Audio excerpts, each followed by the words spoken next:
The views and opinions expressed by tonight's guest and topic of discussion do not necessarily represent the official policy or position of Spaced Out Radio, Spaced Out Saturdays or Sundays, SOR Media, its hosts, syndicated carriers, or anyone associated with this broadcast. Any rebroadcast, reproduction, or other use of this broadcast or podcast without the express written consent of SOR Media is strictly prohibited. Listener discretion is advised.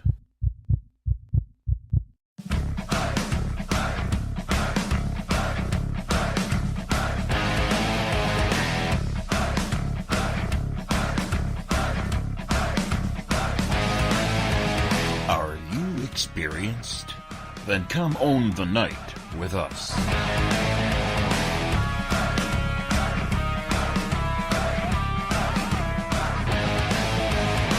Little brother has taken control, shoveling dirt in every hole.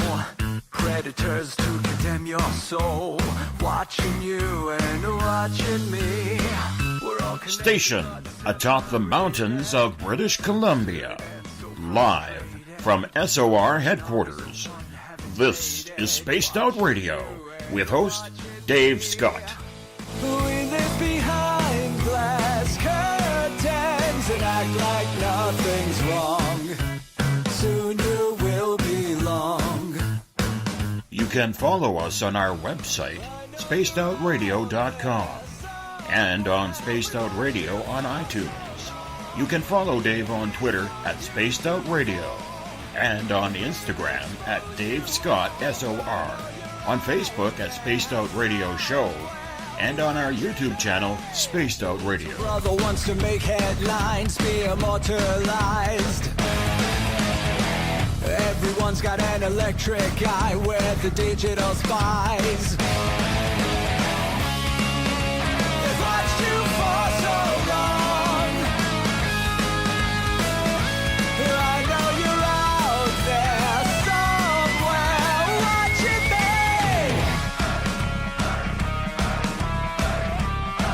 me. Buckle up, space travelers.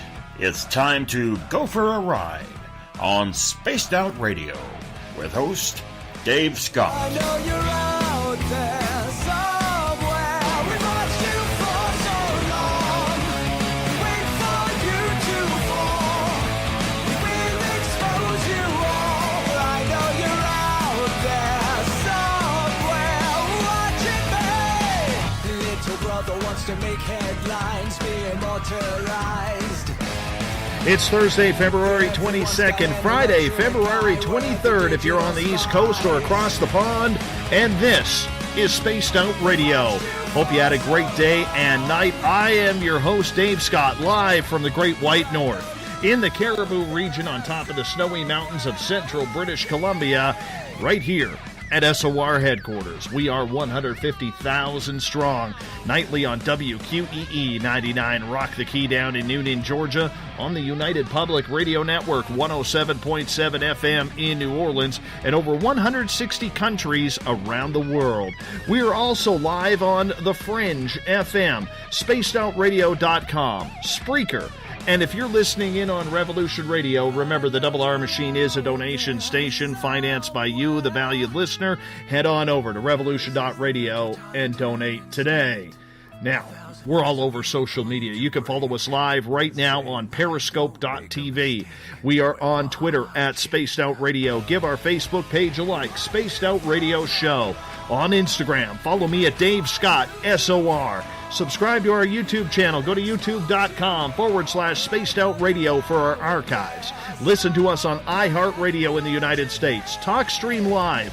Tune us in on TuneIn. Download and subscribe to our shows on iTunes. Our website is spacedoutradio.com. We also have a GoFundMe account going on right now. GoFundMe.com/We Own the Night. That's GoFundMe.com/We Own the Night. If you want to help us build a brand new studio here so we can get going on more terrestrial radio stations. On our website, you can shop at our Spaced Out Radio store, read up on the encounter online. You can also check out my latest blog there as well, or watch great videos from UFO seekers and Contact TV and so much more. You know, in my 3.5 years of doing this show, we have talked a lot about UFOs and the government, especially in the United States, about this topic.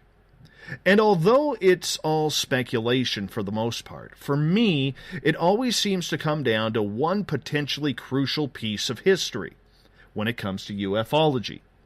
That is, did President Dwight Eisenhower meet with extraterrestrials and bypass Congress to sign the Greada Treaty, trading people and animals for experimentation by aliens in exchange for technology? Some in the field of UFOs, including Ike's great-granddaughter, Laura Eisenhower, believe this is to be true. Dr. Michael Salla, an expert in exo-politics, his website, exo-politics.org, believes it as well. He's wrote an incredible dissertation on this subject, and tonight we learn if the Greada Treaty really happened, and has it been renewed. Dr. Salla will be with us the first 2 hours. In hour number 3, I am very curious about getting your opinion on this. So I'm going to open up the phone lines to you, and I want you to tell me whether or not you think this treaty really happened. That number for later on in hour 3 is 1-702-302-4556. I will give it out again later on in the show, but first we welcome in Dr. Michael Salla for his second appearance on Spaced Out Radio. Dr. Salla, thank you so much for coming back on this show. I think this is an important topic that a lot of people in the field of ufology overlook. Thanks for having me on the show, Dave. Yes, I do agree. This is a really important topic. I would like to learn from you, Dr. Salla, how you came across this information and decided that you needed to look into this. It happened for me back in 2003. At the time, I was still affiliated with American University. I had been an assistant professor, and my specialty was actually teaching international diplomacy, conflict resolution, and so I was very interested in this idea that there had been secret diplomacy that had been conducted between President Eisenhower and extraterrestrials. And I first came across it in a book by William Cooper, Behold the Pale Horse, and also in the testimony of a whistleblower, Phil Schneider. And as I did more of my own research into this, I found out that it was very consistent with what others were saying, that very early on in President Eisenhower's administration, he met with different extraterrestrial delegations and then eventually reached an agreement. And that agreement has been referred to as the Greada Agreement by Cooper and Schneider. When you first heard about this, did you think it was just way too sci-fi to try and even comprehend, like most of us do? Well, it actually made a lot of sense. I mean, if we are being visited by UFOs, and I think when you look at all of the data that had been accumulated in the 40s and 50s, there were people writing in that era, like Donald Kehoe. I think Frank Tully was another, Frank Scully. There were a number of people who looked at a lot of the sightings, and these were well grounded. I mean, there were Air Force pilots, there were Navy pilots reporting on these UFOs. There were photographs, there were radar tracking. So there was a lot of evidence that we were being visited by these flying saucer craft that had extraordinary propulsion systems, that these could basically defy the laws of inertia. In other words, you would have an object doing right angle turns, traveling at kind of like hypersonic speeds, and that's something that with our current technology back then especially just couldn't be done, because the laws of inertia would mean that doing a right angle turn at some kind of hypersonic speed you would just be crushed.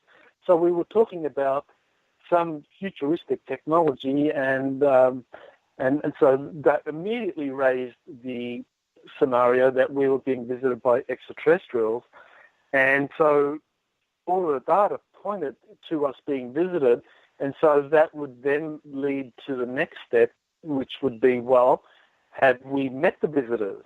And I think a lot of people logically would kind of like, reason that, well, if the government, if the military were monitoring these craft, monitoring the landings, there were a lot of contactee cases. It makes a lot of sense that, the government themselves would have been interested in having contacts with these, with the occupants of these flying saucer craft. So I think it's, when you look at all of the data, it does kind of follow that, yes, meetings did eventually happen, and that as a result of those meetings, eventually agreements were reached. Did this all result after the Roswell and San Augustine crash, where we actually had bodies from these beings and potentially beings still alive? Is that what caused all of this?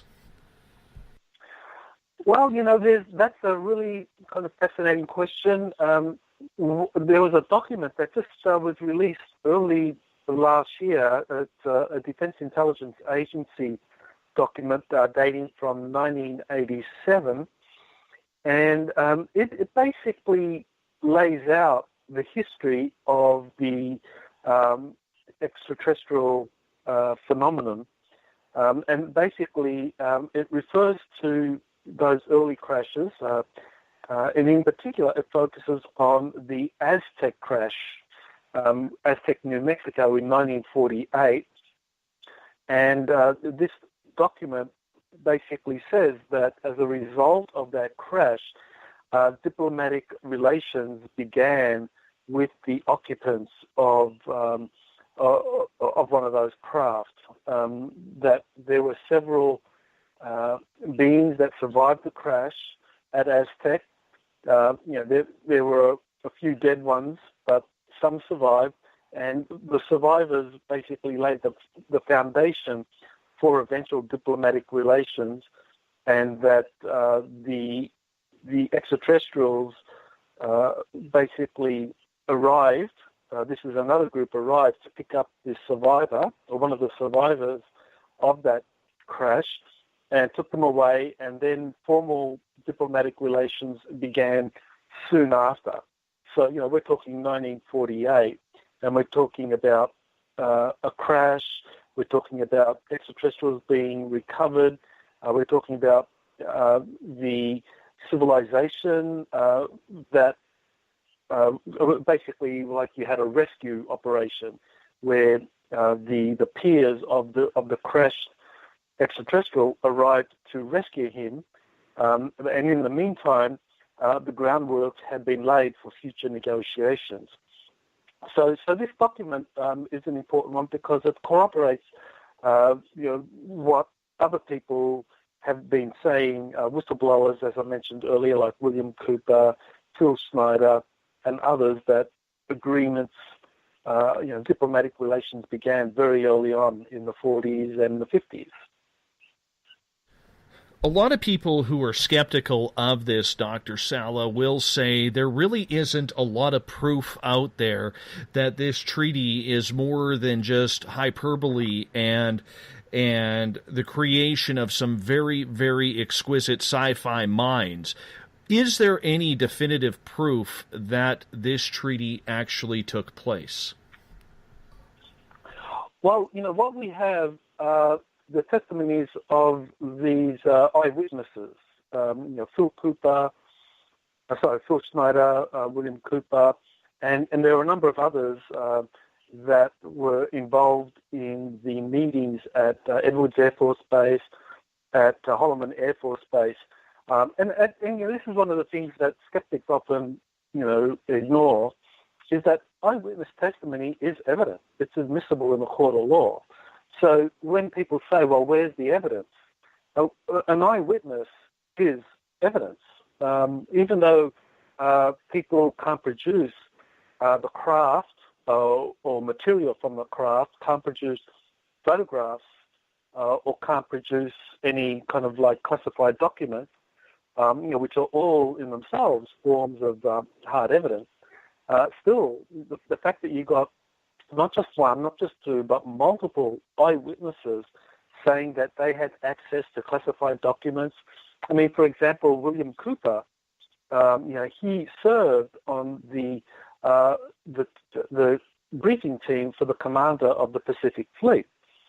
William Cooper was actually an intelligence officer, and he's produced documents that substantiate that. So here you have someone who actually was on the briefing team for the commander of the Pacific Fleet saying that, during that time, he came across documents that talked about these diplomatic meetings, that talked about the negotiations that happened, that talked about agreements being reached in the Greada Treaty. So, their testimonies and the fact that there are multiple eyewitness testimonies saying that they had access to these briefing documents or that they were present on bases. I mean, there are people who were actually physically present at Edwards Air Force Base and Holloman Air Force Base who saw parts of or saw aspects of these meetings. So that's the basis of the evidence that this really did happen. Let's go back a little bit here. How much was Dwight Eisenhower aware of extraterrestrials coming to Earth? Was this a brand new subject for him, or was this something even before he decided to run for president that he was well aware of? Yes, Eisenhower was definitely aware of this. The Second World War, Eisenhower was the commander of the European Allied forces, and there were UFO sightings, Foo Fighter sightings, and so these were things that Eisenhower was getting briefings on in terms of what threat did they pose to the Allied plans to conquer Germany. And there were also the German flying saucer projects that Eisenhower was being briefed about. And then immediately after the Second World War, Eisenhower became, he filled a number of positions. One of them, he became the chief of staff for the U.S. Army, and he held that position in June of 1947 during the Roswell crash, and he was very aware of the Roswell crash. And there's some documents that actually refer to Eisenhower being briefed about the Roswell crash. This is it's called the Interplanetary Phenomenon Unit Report. It's one of the famed majestic documents that Dr. Robert Wood and his son Ryan Wood have gone to great efforts to authenticate. And so that basically talked about Eisenhower being briefed. And then you have the 1952 briefing document, the Eisenhower briefing document, that again is a majestic document that has also been authenticated by a number of researchers, the Wood team, and also Stanton Friedman and a number of others believe that the Eisenhower briefing document is genuine. So Eisenhower had been briefed both during the Second World War, immediately after the Second World War, during the Roswell crash when he was Army Chief of Staff, and then when he became president, he was briefed again when he was president-elect about the extraterrestrial phenomenon. So that way, when he became president, I believe it was January 20 of 1953, when he formally was inaugurated, he had already been briefed, and then he was ready to start making policy. At this time, did he know that out at Area 51 there was some sort of talk going on, about UFO aircraft and studies about this, or did that happen well after into his presidency? Well, Area 51, the official history is that it was only in the mid-1950s that Area 51 was established. It involved the CIA working with the Lockheed Corporation and basically find a suitable area for the CIA to work with Lockheed Martin to come up with a new generation of spy planes, which would be the Cover Project. And that, in addition to that Cover Project, which was really all about developing supersonic aircraft that could be used for espionage over the Soviet Union and China, that in addition to that, they had a more highly classified program also located in the vicinity of Area 51. Well, basically, there's two locations on Area 51 geographically that have these classified programs occurring. One is the Groom Lake facility, which is where the U-2 and the SR-71 and other later spy plane craft have been developed for the CIA by Lockheed. And nearby, you had the S4 facility at the Papoose Lake, and that's where they basically took the craft that had been recovered from Germany that had been recovered during the Second World War. They had relocated it to the United States. First, I believe that craft went to Wright-Patterson Air Force Base in Ohio for study, and then once Area 51 had been developed, then they took it over to Area 51, and that craft, the flying saucers, went into the S4 facility for further study, and also crashed extraterrestrial craft went to the S4 facility as well. So at Area 51 in the mid-1950s, this is during Eisenhower's early in his first term, you had that facility at Area 51 developed, where you had both Nazi flying saucers that had been retrieved from the Second World War, and also crashed extraterrestrial craft that had been retrieved in the United States and elsewhere and taken to S4 for study. Do you believe that the Germans, the Nazi Germans under Hitler, were in contact with extraterrestrials during the World War? Definitely, yes. I mean, that has been something that a lot of people have talked about for a number of years. There are stories about crashed flying saucers in Germany and in fascist Italy. And only the last, I think it was 5 years ago, a number of documents emerged.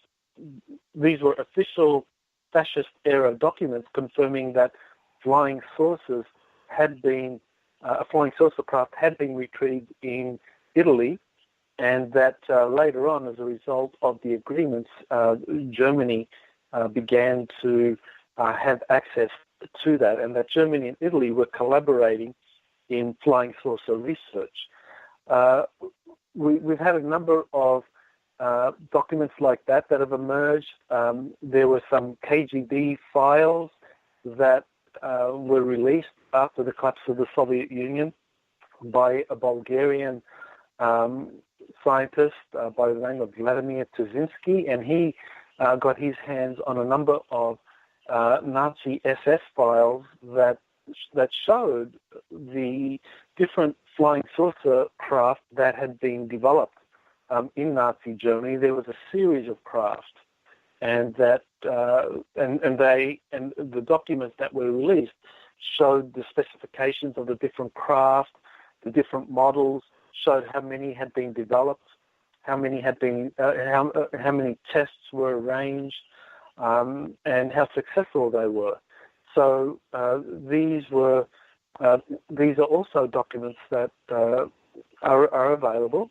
And then at the end of 2015, there was the emergence of William Tompkins, who says that he actually worked for the U.S. Navy during the Second World War, and that he was part of these debriefings of nearly 30 Navy spies that had been embedded in different German aerospace companies, and that these Navy spies reported back to Naval Air Station San Diego and told about the different flying saucer projects that the Germans had been developing, and that they also talked about an alliance that the Germans had reached with not one but two different extraterrestrial groups. That there seemed to be different extraterrestrial groups that had been involved in helping the Germans develop their flying saucers, dating as far back as the early 1920s, and then especially under Hitler, where things seemed to accelerate. And so this was something that William Tompkins said that was revealed by the Navy spies. So Germany had been helped by extraterrestrials in different ways in coming up with their different flying saucer prototypes. And so this was something that the Allied powers were very aware of.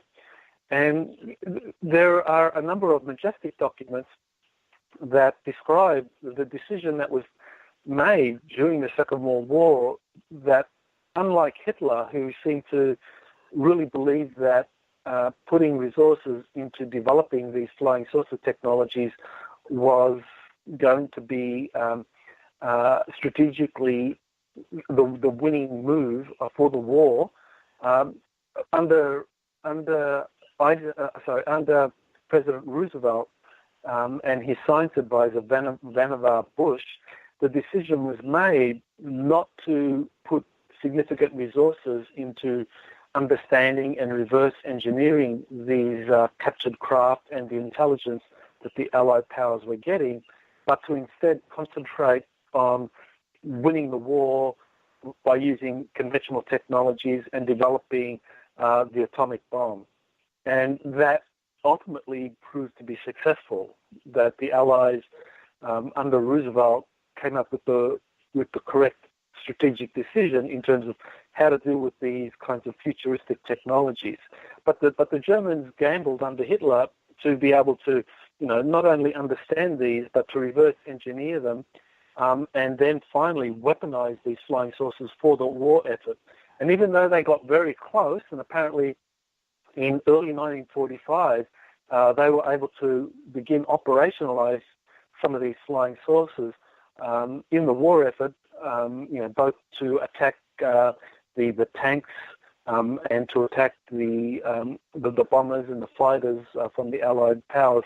The Germans just didn't have enough of them to make any kind of decisive, to turn the war around, and so then you have the kind of the collapse of Germany, and them secretly exfiltrating as much as they could out of Germany to South America and Antarctica.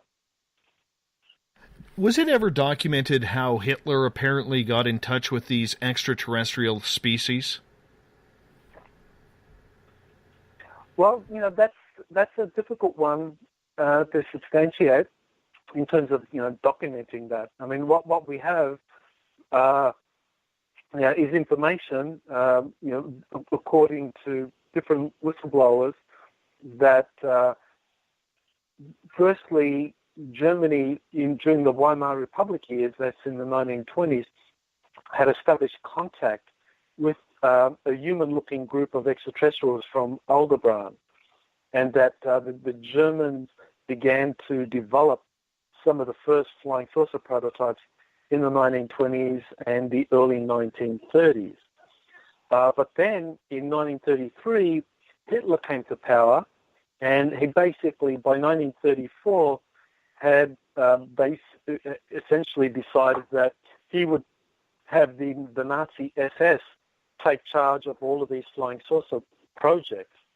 And apparently, at some point, the extraterrestrials made contact with Hitler. This was something that William Tompkins says that the Navy spies referred to, that they referred to agreements that had been reached between Hitler and a particular group of extraterrestrials that are, basically reptilian extraterrestrials, that these were the ones that humanoid physiologically, 2 arms, 2 legs, 2 eyes, and so forth, but had reptilian skin and reptilian eyes and were physically, much taller, roughly 7 foot tall, much heavier than typical humans, that agreements had been reached with these beings and that they were helping the Germans during the Second World War, and agreements had been reached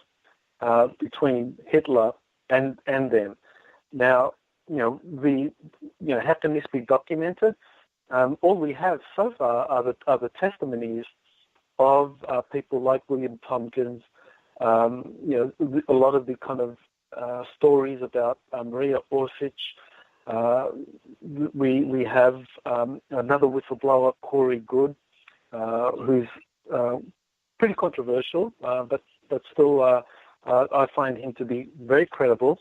He says that he had access to briefing documents and that these briefing documents talked about Germany under Hitler having reached agreements with extraterrestrials, and that the extraterrestrials helped the Germans in developing their flying saucer technologies. Back to this side of the story then, when the United States brought the Rocketeers and the people designing the rockets and the Vril over from Germany, were they brought into the whole idea of extraterrestrials? Were they brought into to talk about what they knew about the secret program with any extraterrestrial species?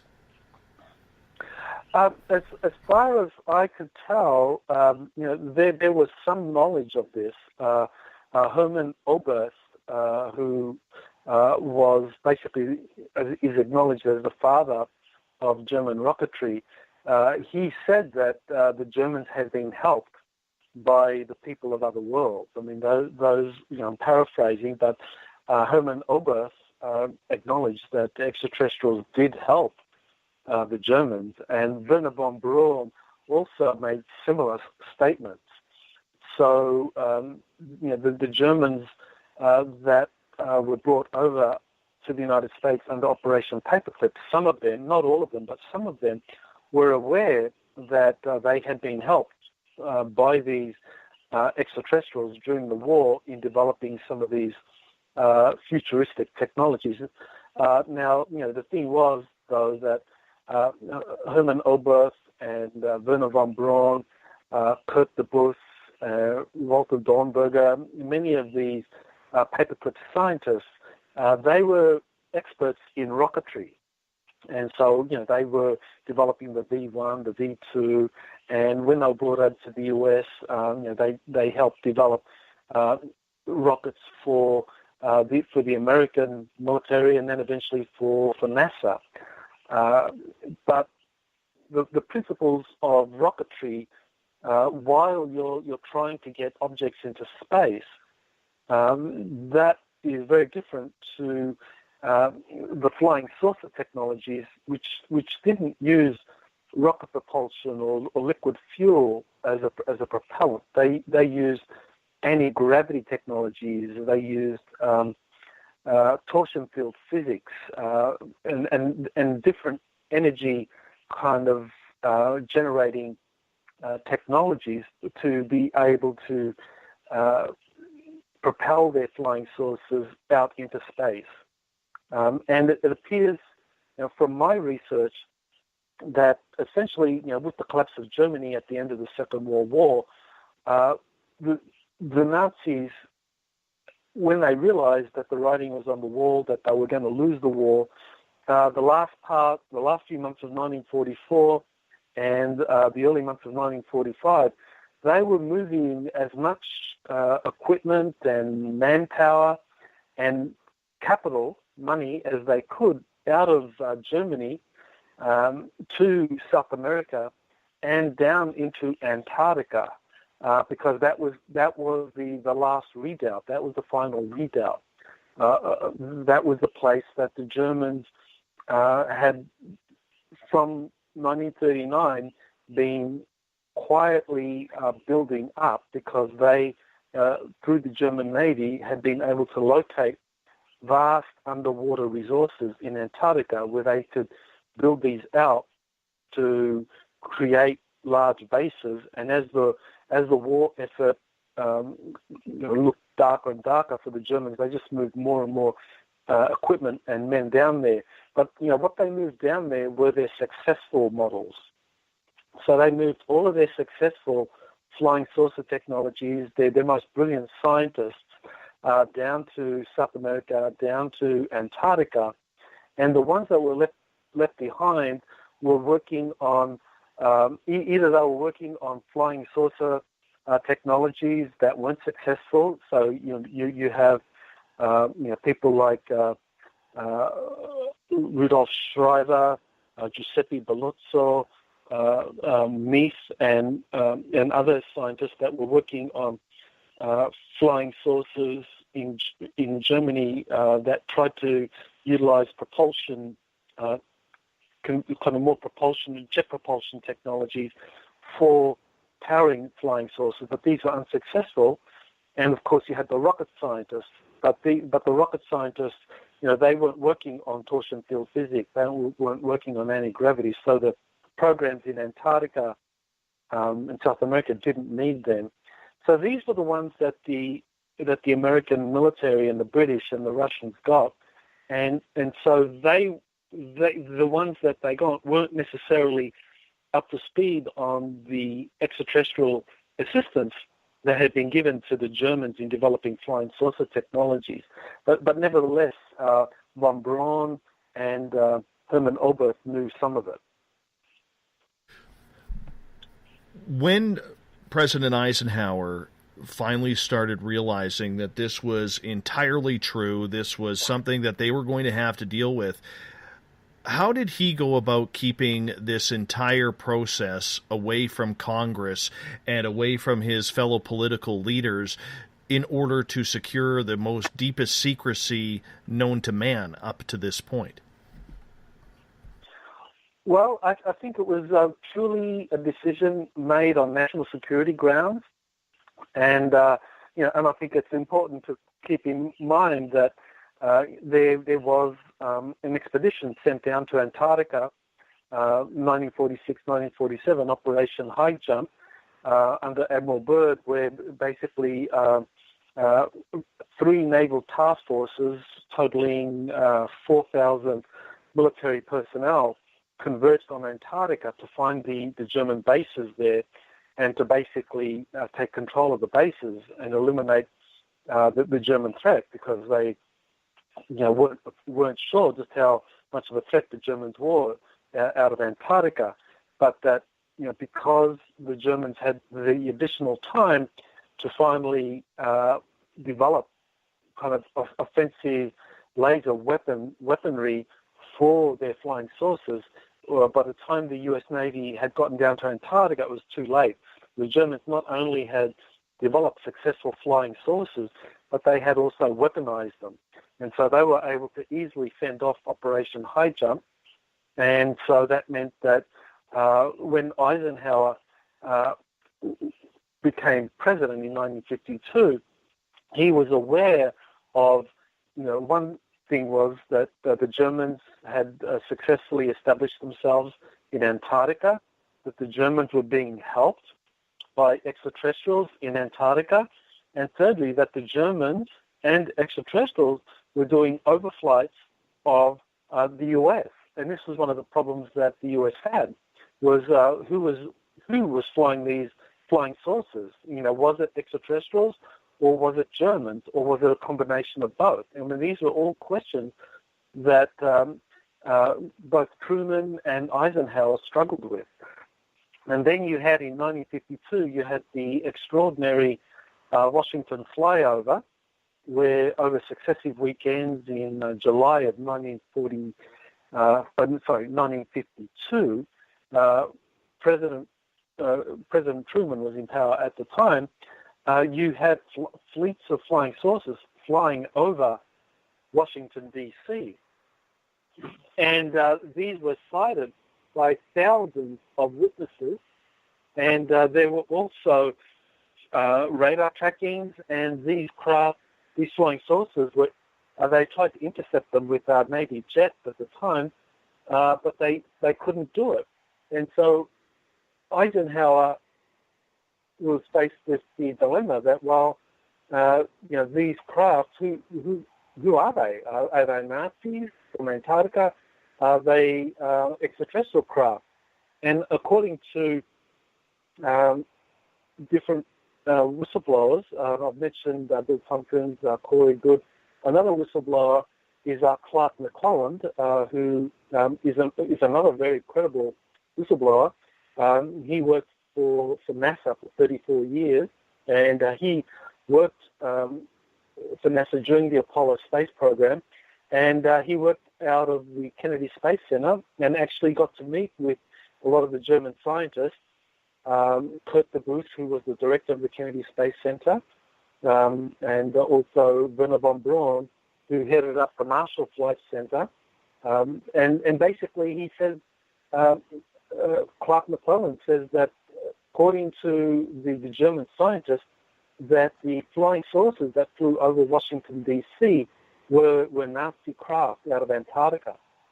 And so if that's true, then put yourself in the position of President Eisenhower in 1952, 53. He becomes president, he gets voted in, becomes president in January 1953.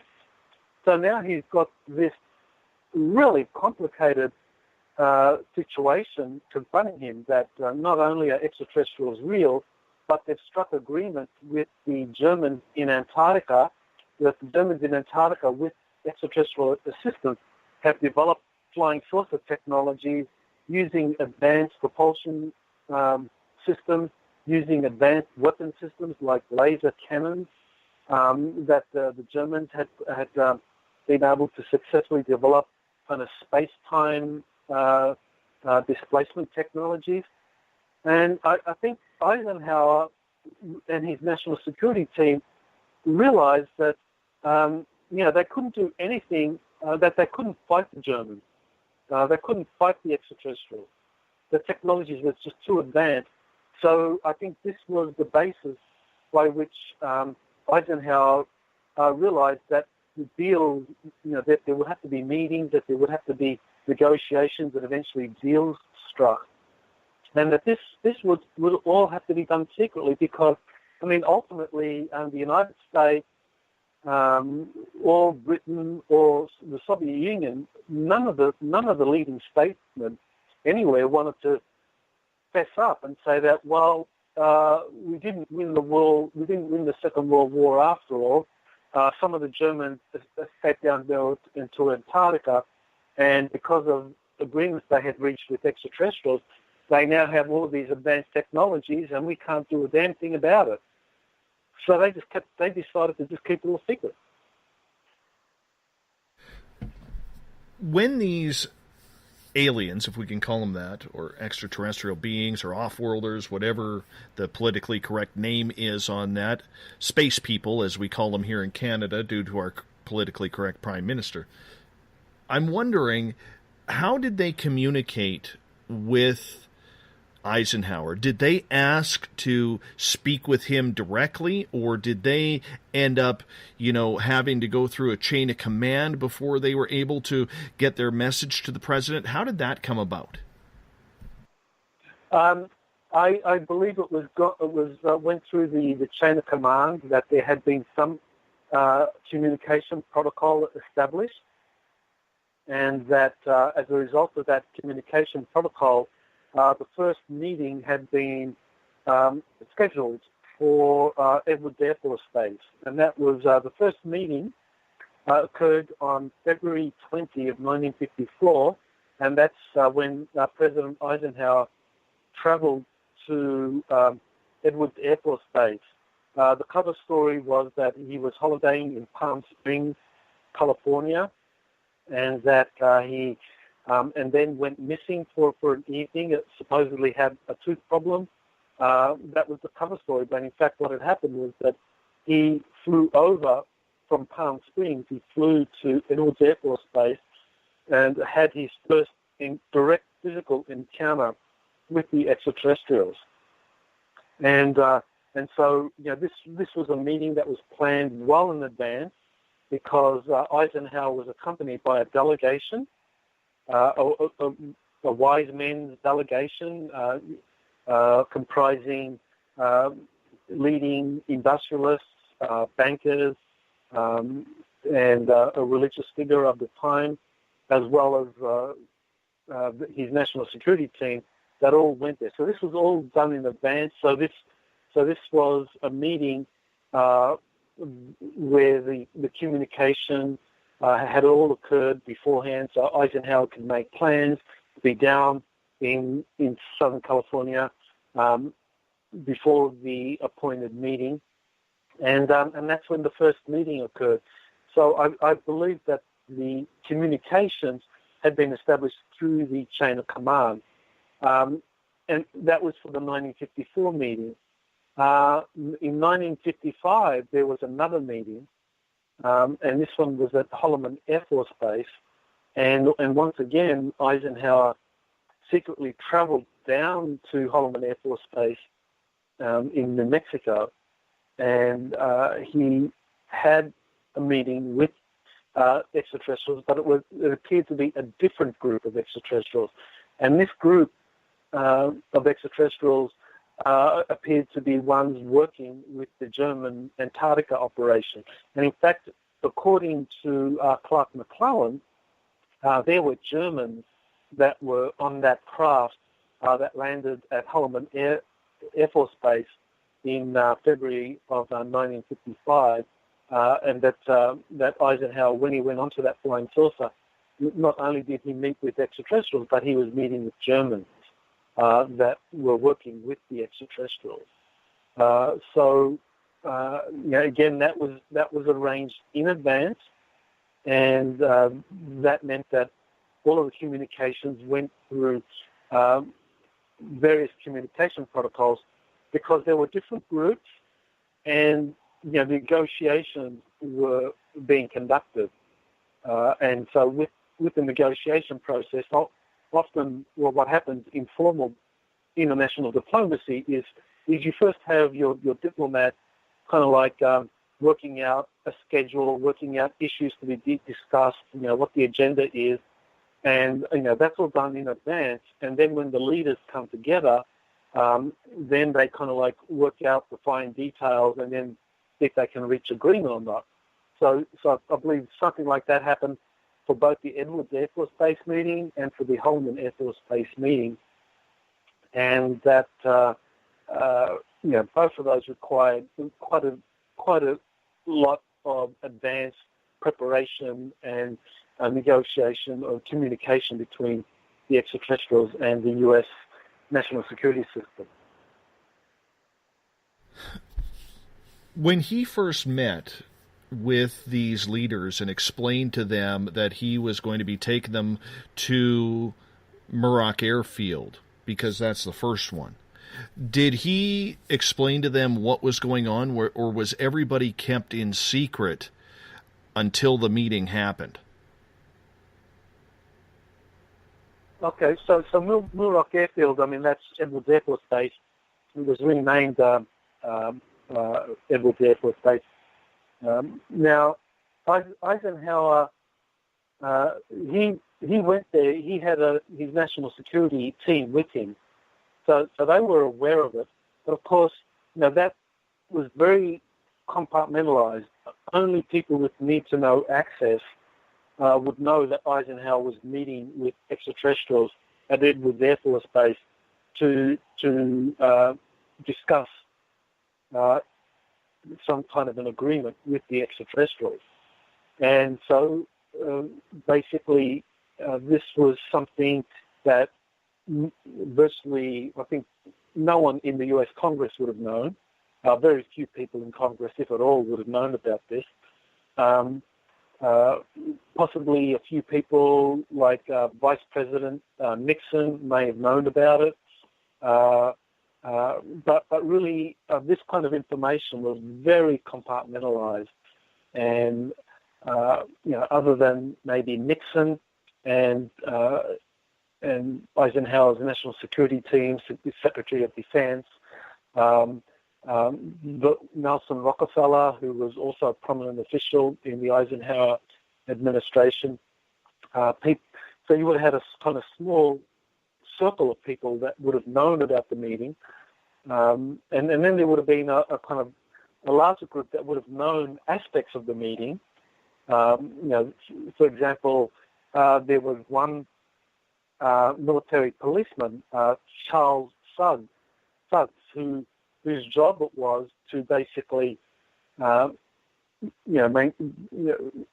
be a sentry to the hangar where one of the extraterrestrial craft were being held and where Eisenhower would go in.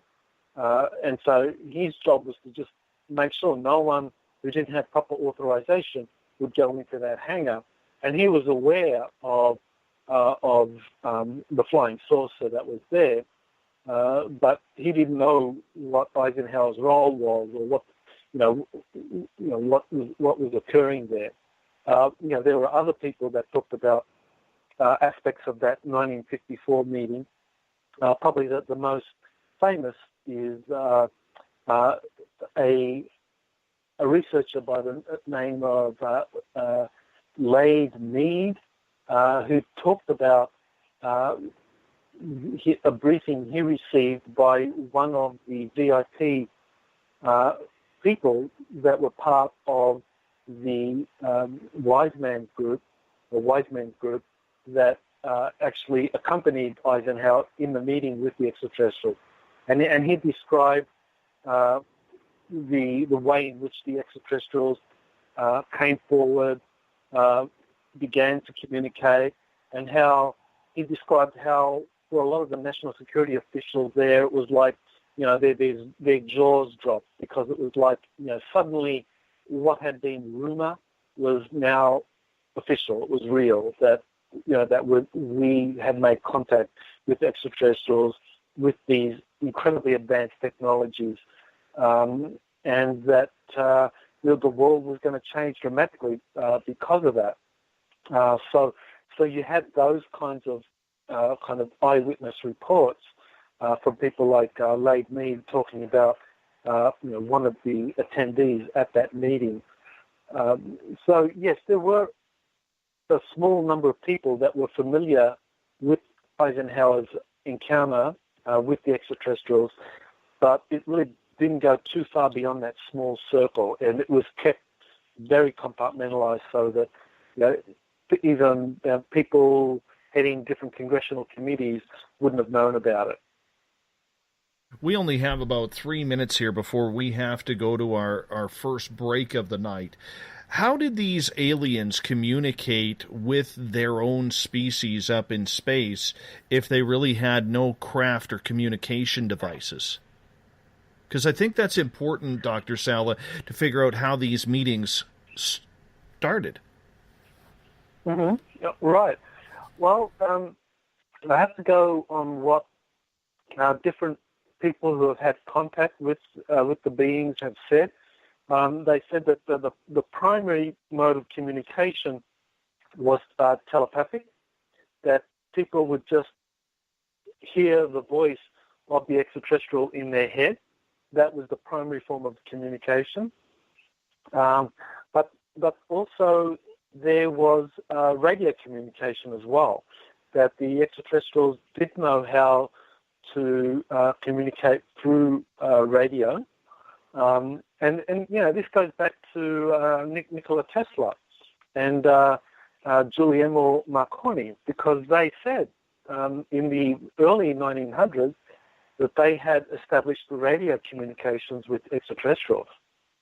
And that, in fact, I mentioned at the very beginning this Defense Intelligence Agency document that was leaked last year, that dated from 1987. it actually referred to Nikola Tesla and Marconi and said that they had actually established radio communication with the extraterrestrials. So radio communication has been used with extraterrestrials dating back to Nikola Tesla and Giuliano Marconi. So by the time Eisenhower was in power, radio communications was still something that could be used to establish contact with the extraterrestrials. And quickly, is this where Valiant Thor got involved, or is that just a hypothetical story? Well, it's interesting. I have tried to validate that story. Certainly, Frank Stranger's, he had a very interesting background, and he, as a preacher and law enforcement official, you would think that he had a lot of credibility behind him, and he said that it really did happen. We have photographs of Valiant Thor that were...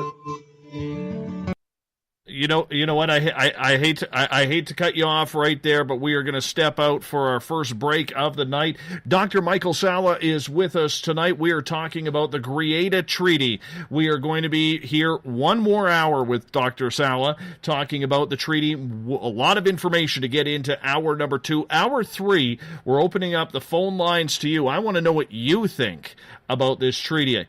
Is it real? Is it hogwash? Is it sci-fi? We will learn more coming up from Dr. Michael Salla on hour number 2 of Spaced Out Radio right after this.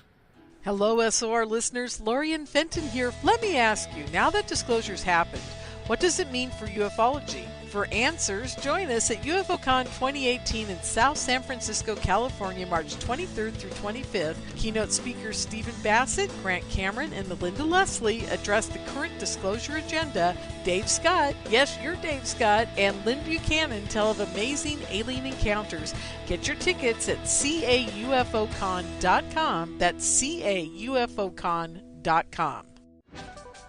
Are you tired of being blocked, shadow banned, or placed in jail for simply posting your thoughts on social media? Social Media Freedom can take care of that for you.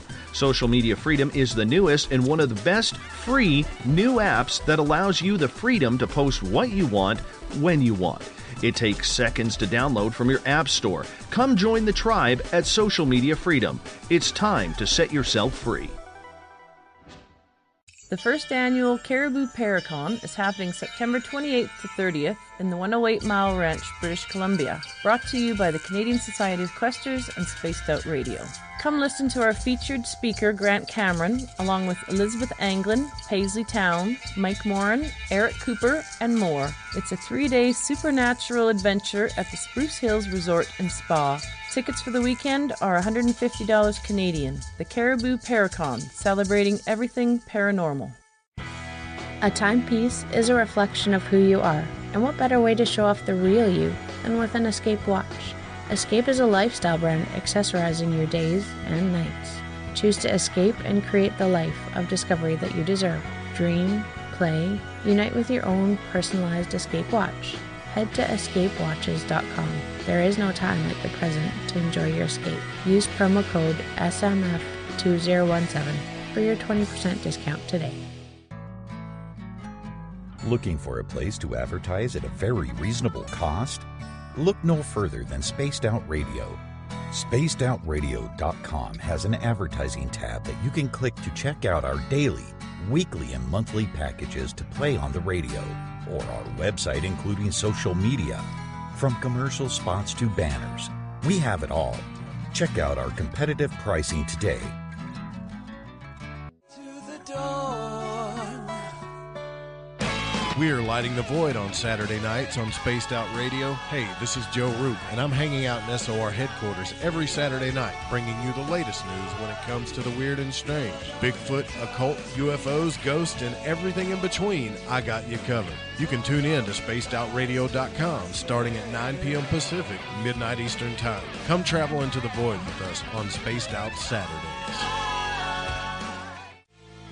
Not ready for bed on Saturday night? Right after Spaced Out Saturdays, hop on over to S4 with Corey Ruiz and me, Eric Cooper from Forest Moon Paranormal. With S4, there are no limits to what we try and uncover. From government conspiracies to helping clean up the paranormal, no topic is safe on S4. We get to the heart of the matter, of the subjects you want to learn more about. So tune in on S4 starting at midnight Pacific, 3 a.m. Eastern, only on spacedoutradio.com. Visit purpleplates.com today. For over 40 years, the Purple Energy Plates have been delivering amazing results for their many customers. Inspired by the great genius Nikola Tesla, the harmony, healing, and energetic effects of the plates have proven over and over to be beneficial and often miraculous to thousands of customers. Check their site for daily specials and choose from their many energy products. You won't be sorry. Visit them today at purpleplates.com. Hi there, I'm Butch Witkowski, lead investigator with U4 Cop. On the final Monday of every month, you can listen to me and host Dave Scott on Spaced Out Radio's Strange Days. We're going to get to the heart of the matter when it comes to what's happening out there. People are seeing and experiencing things from ET contact to Bigfoot, and I want to hear about it. Your experiences are what we investigators need to help solve these unknown mysteries. So tune in at spacedoutradio.com to the final Monday of every month from Butch Witkowski's Strange Days. This is Eric Markham, news editor for the Spaced Out Radio's The Encounter Online. We have put together a great team of writers and journalists from all over the world to bring you top-quality paranormal stories. From alien encounters to the latest conspiracies, you won't find any of that fake news here. True stories and top-notch reporting as we look to bring these experiences to the mainstream. The Encounter Online, only at spacedoutradio.com. Do you want to know the truth? Do UFOs exist? Are aliens real? Are the governments hiding the biggest secret in history? We're UFO seekers, and we're on a hunt for the truth. Subscribe to our YouTube channel and follow along with us as we journey across the United States, visiting UFO hotspots and alien hotspots, trying to document the UFO phenomenon. Catch us on Spaced Out Radio every third Monday of the month as we discuss Area 51, UFOs, and more. And also, don't forget to subscribe to us on YouTube. You hear footsteps in the empty room above you. A rocking chair begins rocking by itself. Don't be afraid of the things that go bump in the night. Reach for Spirit Storybox, the iPhone app the Huffington Post UK called the only ghost hunting app you will ever need. Spirit Storybox. The spirits are telling their stories. It's Cosmic Sundays with me, Elizabeth Anglin, in Cosmic Passport. Let me take you down a 3-hour spiritual journey where we will get into everything from ET contact to Psychic Sundays. It's a journey of listening and learning together with some of the best professionals in their fields. You can tune in to Cosmic Passport at spacedoutradio.com every Sunday starting at 9 p.m. Pacific, midnight Eastern.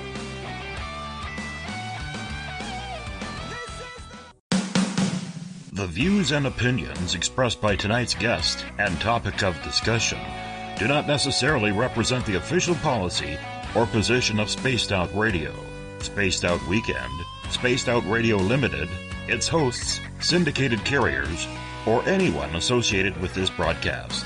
You're listening to Spaced Out Radio with Dave Scott. Follow Dave on Twitter at Spaced Out Radio and hashtag Spaced Out Radio, and on Facebook, Spaced Out Radio Show.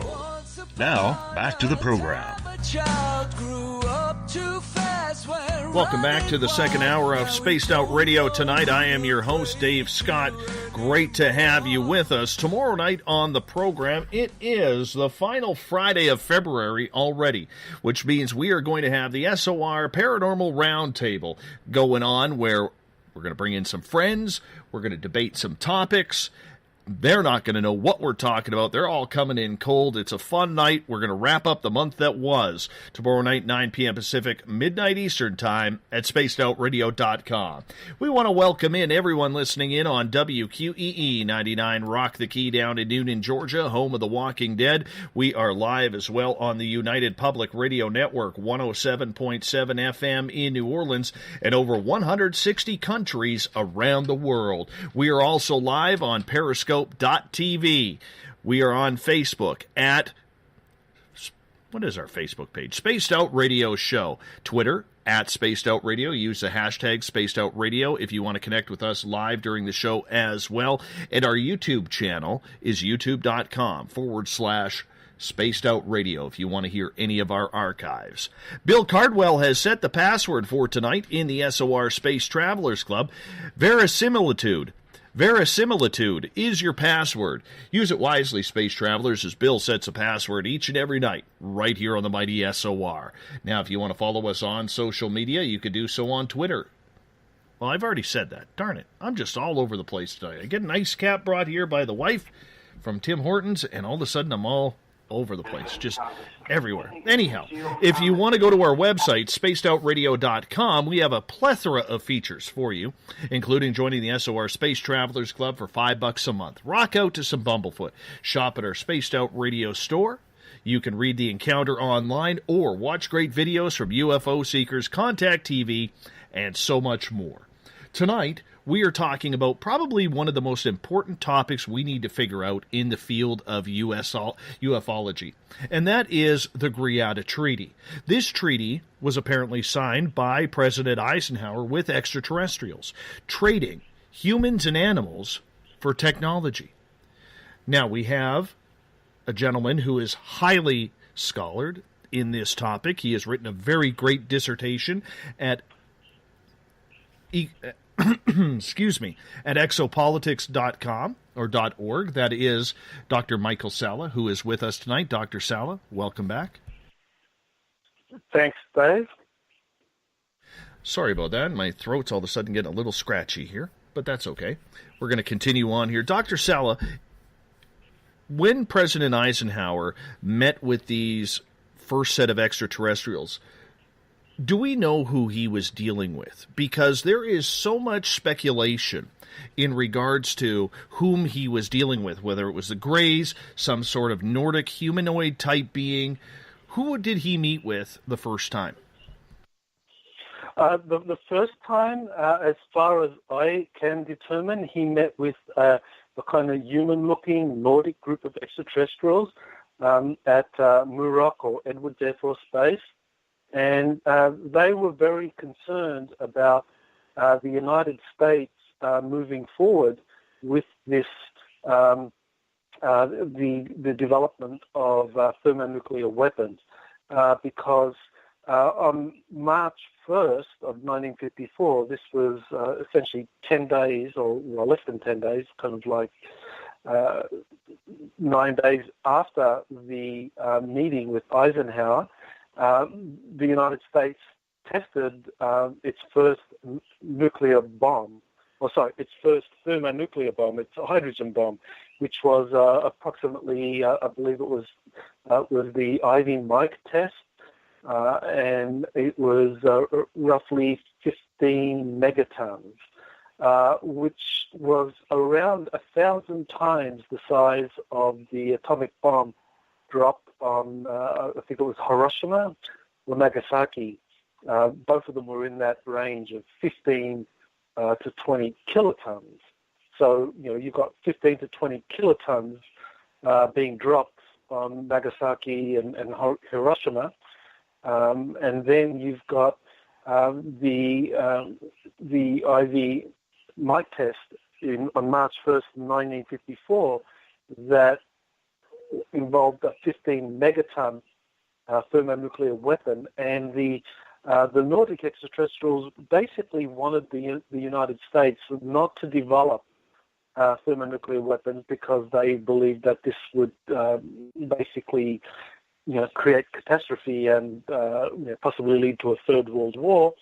And in exchange for not developing thermonuclear weapons, they would basically help the United States with kind of advice and spiritual technology or spiritual wisdom, if you like. Now, I think you can imagine how Eisenhower's national security advisors would have reacted to that. I think that they didn't want to, be basically given a Space Brothers philosophy in exchange for giving up nuclear or thermonuclear weapons. So they send them down. And so that set the stage for the next meeting the following year at Holloman Air Force Base, where basically a deal had been struck with the Germans and their extraterrestrial allies in Antarctica, where the United States would basically sign an agreement and begin getting the advanced technology so that they could develop their future space programs while keeping their atomic weapons and their hydrogen bomb weapons. So basically this first group that he met with said, to hell with the nukes, we'll help you out, but you cannot go there.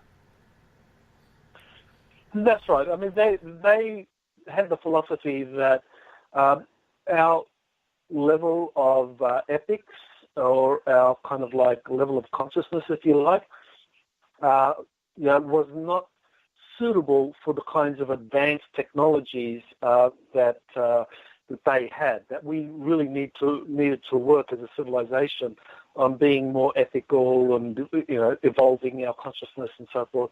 And then they were willing to share their technologies, but they said that you need to do this, but an important step in doing that is to abandon this mad quest for developing thermonuclear weapons. That's nonsense, or that's just going to lead to disaster, and don't do it. And but Eisenhower, and from what I know, and I've spoken with Laura Eisenhower, who, as you mentioned earlier, is the great-granddaughter of Dwight D. Eisenhower, and she says that basically Eisenhower wanted to reach an agreement with the Nordics, but his national security team just were adamantly opposed. That, for them it was all about developing, new generations of weapons and kind of aerospace technologies, and the idea that if they kind of gave up their, thermonuclear weapons and worked on developing higher ethics and higher consciousness, that eventually they would be given kind of spirit, they would eventually be given more advanced technologies, that they didn't believe in that at all.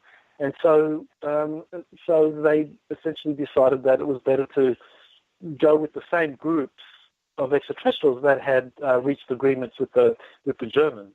Because the Germans had been through a similar process, beforehand. The Germans went through the same process, where originally they were contacted by kind of human-looking Nordics that were more interested in raising consciousness and developing ethics, and that's how it began in Germany during the Weimar Republic under Maria Orsic and other German secret societies. They were into that. They were into the idea of developing consciousness and being able to align your kind of core energies with the kind of real force or chi or cosmic force, whatever you want to call it. This was something that German secret societies were very familiar with, and they wanted to do that. But when Hitler came to power, he was very materialistic and definitely didn't share that kind of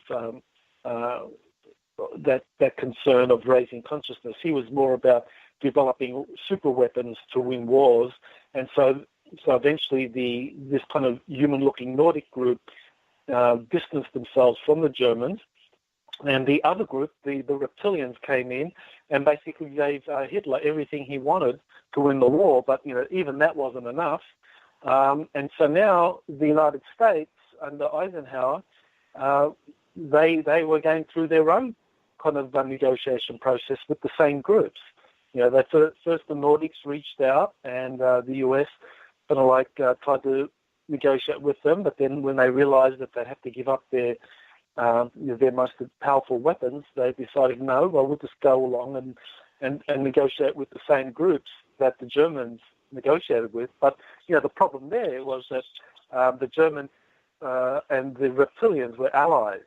So that meant that by the time Eisenhower met with the delegation at Holloman Air Force Base, he was meeting he wasn't just meeting extraterrestrials. He was meeting representatives of a German extraterrestrial alliance that was based out of Antarctica and South America. And so, that gives us a better idea of what Eisenhower was doing. But definitely he understood that the price of an agreement in getting these advanced technologies that the extraterrestrials had was also reaching an agreement with the Germans out of Antarctica. And the Germans in Antarctica, they had their wish list as well. And so they got what they wanted, and the US didn't quite get everything they wanted. They got a little bit of what they wanted, but not nearly as much as what the Germans got out of the agreement. Do you think then that he kind of ruined his chances on getting a lot of things that could help mankind on Earth by not taking this agreement? I think he did what appeared rational to him. What made sense. That there was a lot of dissent amongst the national security complex. Whether to work with the Nordics or whether to work with the reptilians, and what basically happened was that there was a kind of like a split in the U.S. national security system, whereby formerly you had the U.S. Army and the U.S. Air Force working with reptilians, working with the Germans out of Antarctica, and so the agreements were reached so that the primary interface was the Air Force, which is why the meetings happened at Air Force facilities. You had the meetings at Edwards Air Force Base, and then you had a meeting at Holloman Air Force Base. Well, then, when you think about it, it's like, well, why hold the meetings at Air Force facilities? Because after all, the Air Force was the youngest military service. The older service was the Navy, and the Navy had its own naval air stations, places where you could have held diplomatic meetings as well. So why weren't these meetings held there? And I think the answer we get is that Eisenhower and the national security system came up with this kind of dual-track strategy, where on the one hand they would collaborate with the Germans and their extraterrestrial allies out of Antarctica, the Greys and the reptilians, and that this would be done primarily through the U.S. Air Force, and the Air Force hoped to get the kind of know-how and the understanding for developing some of these flying saucer technologies that they had seen the Germans and the extraterrestrials fly in. So that was one strategy, or one track, and the other track would be a more secretive program that would be developed by the Navy, but the Navy wouldn't be working with the Germans and the reptilians. The Navy would be working with the group of the Nordics, the human-looking extraterrestrials. So you actually had, within the U.S. national security system, you had this kind of bifurcation, if you like, or a dual-track strategy, and the hope was that the U.S. would get the best from both, that they could get some technology from the Nordics through the Navy, and they could get technologies through the Air Force that were working with the reptilians and the Germans in Antarctica. So that, when you look at it from our perspective, it kind of makes sense. That's probably what any rational person would have done at the time. You would have understood that while there are two different groups here, and we have a big problem which group to go with, there are risks and benefits with both groups. So why don't we get part of our national security system going with one group and another part going with the other group, and we'll keep the two kind of like on separate tracks. And that's exactly what happened. You had the Navy developing its own space program over the years with the benefit of help from the Nordics, and you had the Air Force developing their own program with the help of the Germans and the reptilians and the Greys. When he declined this deal with these extraterrestrials, did he expect to get another deal again coming through? Did he expect to have further meetings with other species to try and work out some sort of agreement? Well, I don't know how many different extraterrestrial groups Eisenhower learned about at that time. I mean, I know now that we know that there are roughly 40 different extraterrestrial groups that are interacting with humanity at different levels, and that and we actually our genetics comprise the characteristics of 22 extraterrestrial races. That our genetics are a composite, or we're a hybrid of 22 different races. So that we can understand some of the racial diversity on the planet by virtue of different extraterrestrial groups seeding their genetics into one group more than another. So the Japanese and the Chinese, the Asians and the Mongols, will have a slightly different group of extraterrestrials that have provided the genetics for them, as opposed to, say, the Northern Europeans. And that again will be different to, say, people from the Americas, from the especially South America or Central America, the Mayans and so forth.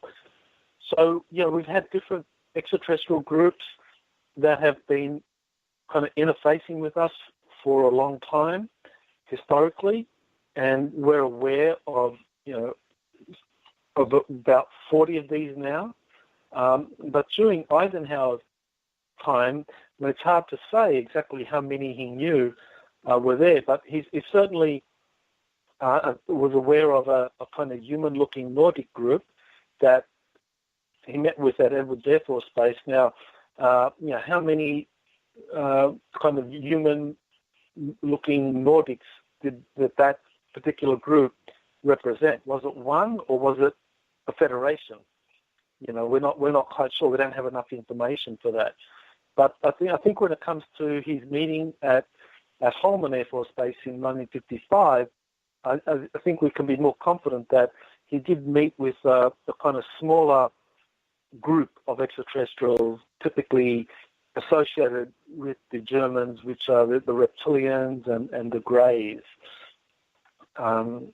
So I think we can kind of be confident that Eisenhower, based on the information he had at the time, really felt that the deal that he reached with this group at Holman Air Force Base, this kind of German reptilian grey group, was the best deal that the US could get at the time. And certainly his national security team supported that. So how did it come up then about trading humans and animals for technology?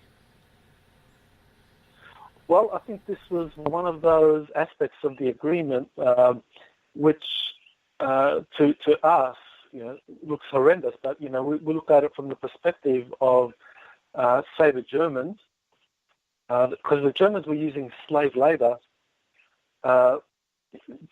throughout the Second World War, and even in Antarctica, they were still using slave labor. So they were very comfortable with just abducting people, groups of people, and just cutting them off to be used as slave labor. So the Germans were very comfortable with this. And so when agreements were reached with Eisenhower, this was just one of those aspects of the agreements, that people were going to be abducted.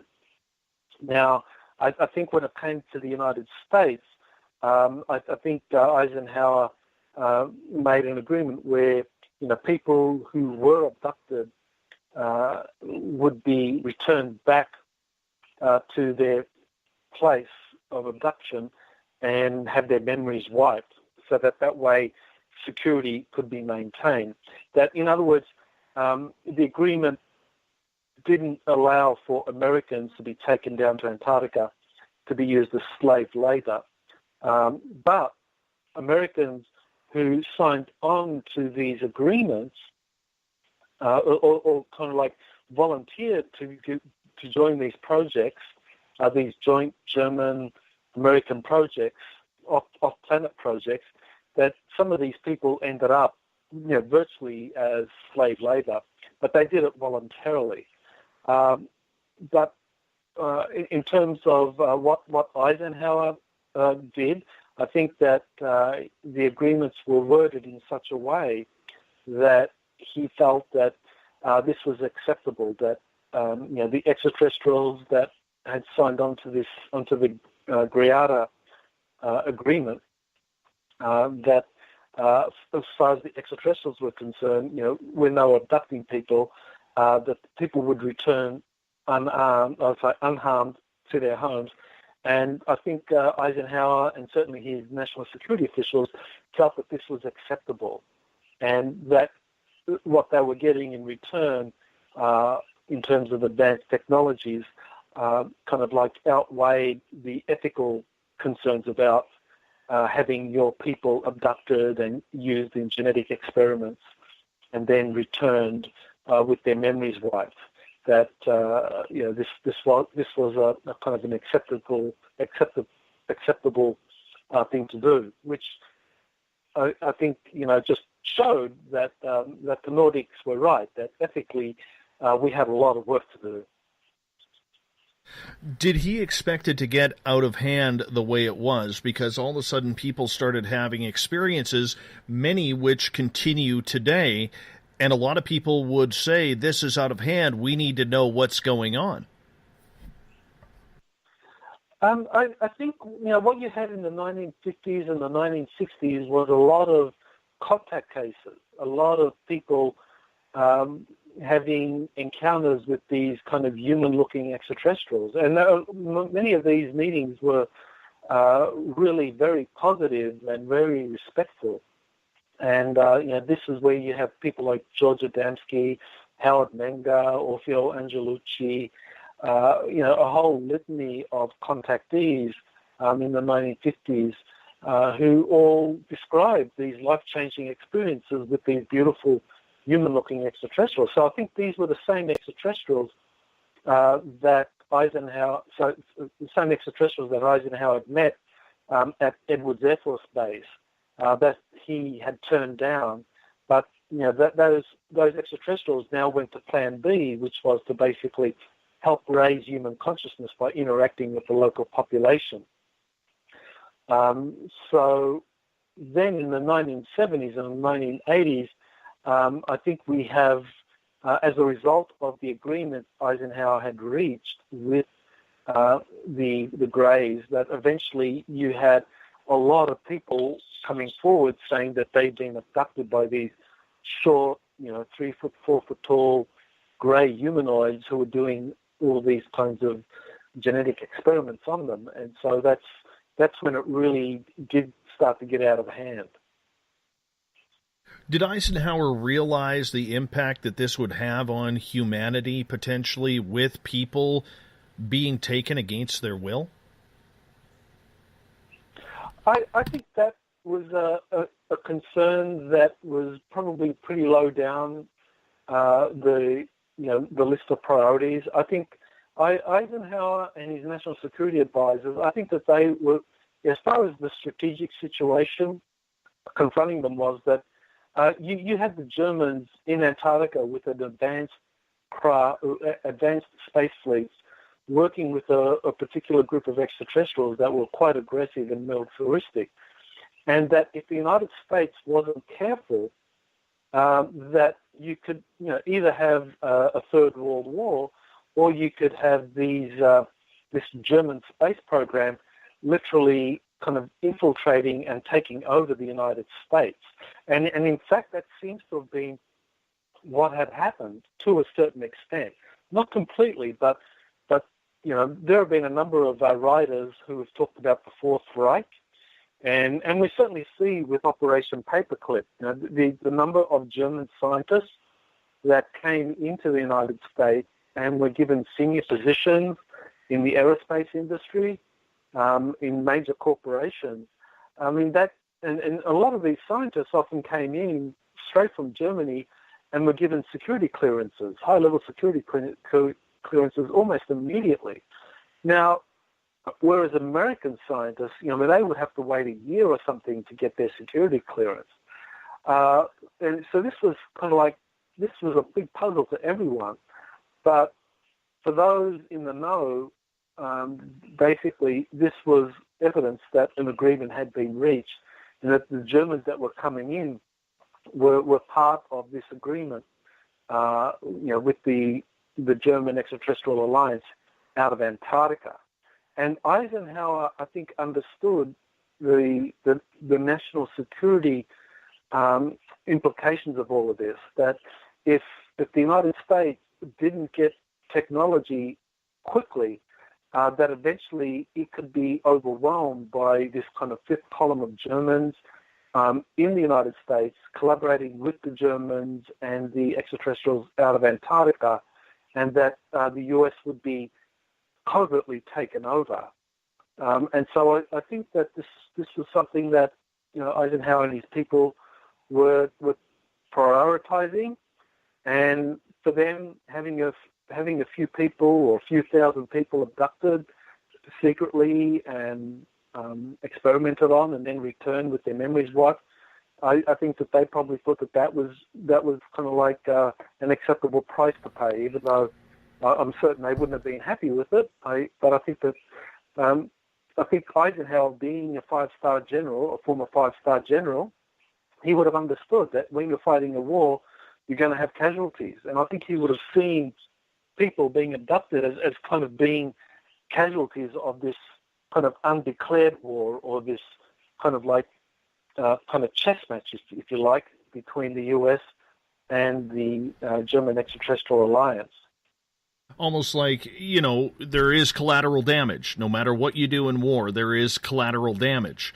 And, at first, though, Dr. Salla, I had heard, and I'm wondering how true this is, that they had agreed to a number, and the number that pops into my head is something like 65,000 people that they could do this to. And eventually it got more and more without Eisenhower or anybody in the know knowing about this. Did you ever hear anything about that as well? Well, I know William Cooper talked about this, and he, I can't remember him actually giving a specific number, but he did say that agreements had been reached and that the extraterrestrials broke their word, that they were abducting many, many more times than what the agreements had been agreed to. And certainly this was something that appeared to be part of the agreement, that the number of people that would be abducted, that was being tracked. There's another whistleblower, Dan Sherman, who was worked with the Air Force. He was an electronic warfare specialist, and he worked with the NSA.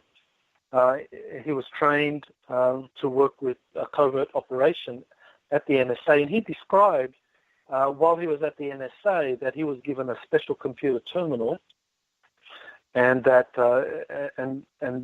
his job was to communicate with a particular grey extraterrestrial, or several of them, and he was supposed to monitor the number of people being abducted, that the greys had to report on who they were abducting.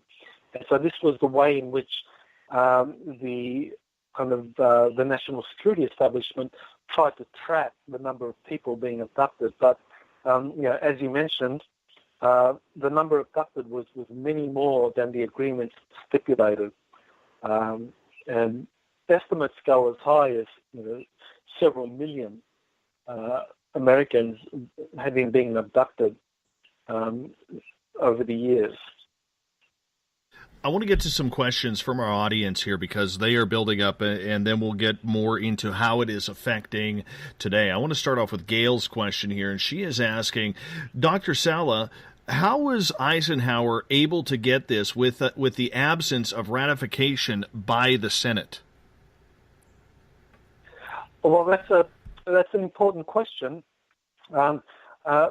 Basically, the chief executive or the president can sign something called an executive agreement, which is an unratified treaty.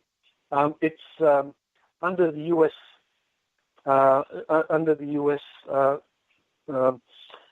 Laws.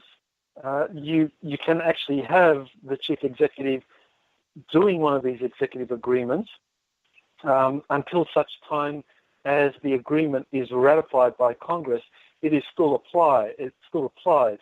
So, for example, like you had, I think it was the SALT II agreement between the Soviet Union and the United States, where both the Soviets and I think it was Reagan, or could have been Bush, agreed to limit the number of different classes of nuclear weapons, and that the agreement wasn't ratified by the U.S. Senate, but still the U.S.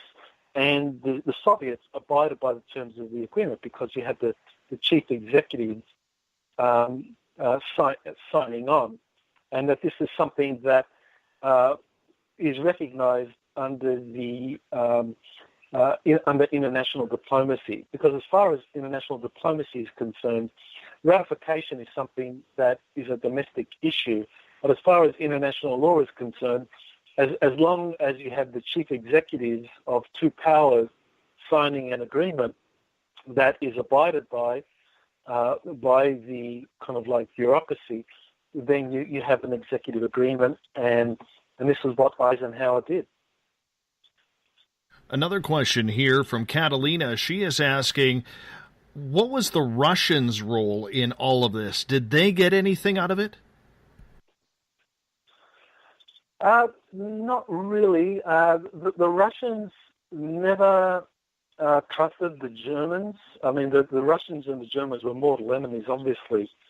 During the Second World War, actually, many Germans really questioned why the United States, really questioned why Hitler was fighting Britain and the United States at all. They really viewed Britain and the United States as their ally against the Soviet Union. And in fact, many Germans were aghast when Hitler declared war against the United States, because after Pearl Harbor, December 7, 1941, the next day, the United States Congress voted almost unanimously to go to war against Imperial Japan. Well, just a few days after that, Hitler declared war on the United States. And a lot of Germans were shocked by that, because they thought that was totally unnecessary, because they really felt that the United States and Britain would be potential future allies, because the natural enemy were the Soviets, were the Soviet Union. So basically, what this meant was that when the Germans went down to Antarctica, and eventually they realized that they would strike a deal with the Americans, with Britain, because you look at Britain. I mean, the British royal family. I mean, they're German. They're Saxe-Coburg.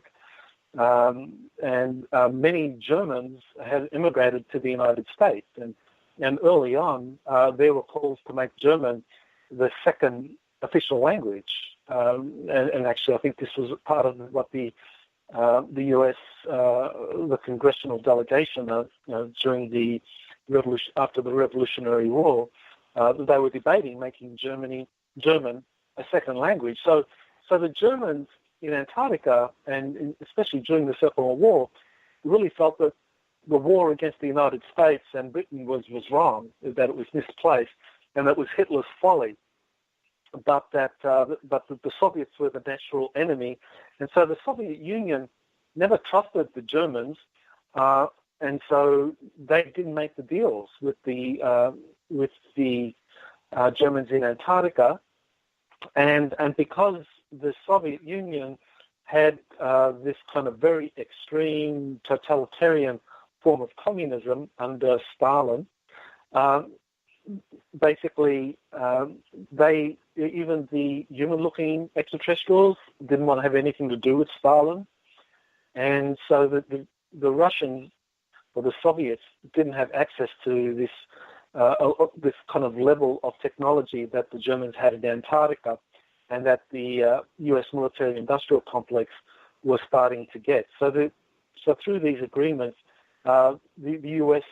really established quite a big technological gap with the Russians. But it's only been since Putin came to power in the year 2000 that the Russians have actually caught up quite a bit. Let's go to Darren's question. Is there a line of direct communication with any alien group right now that you know of?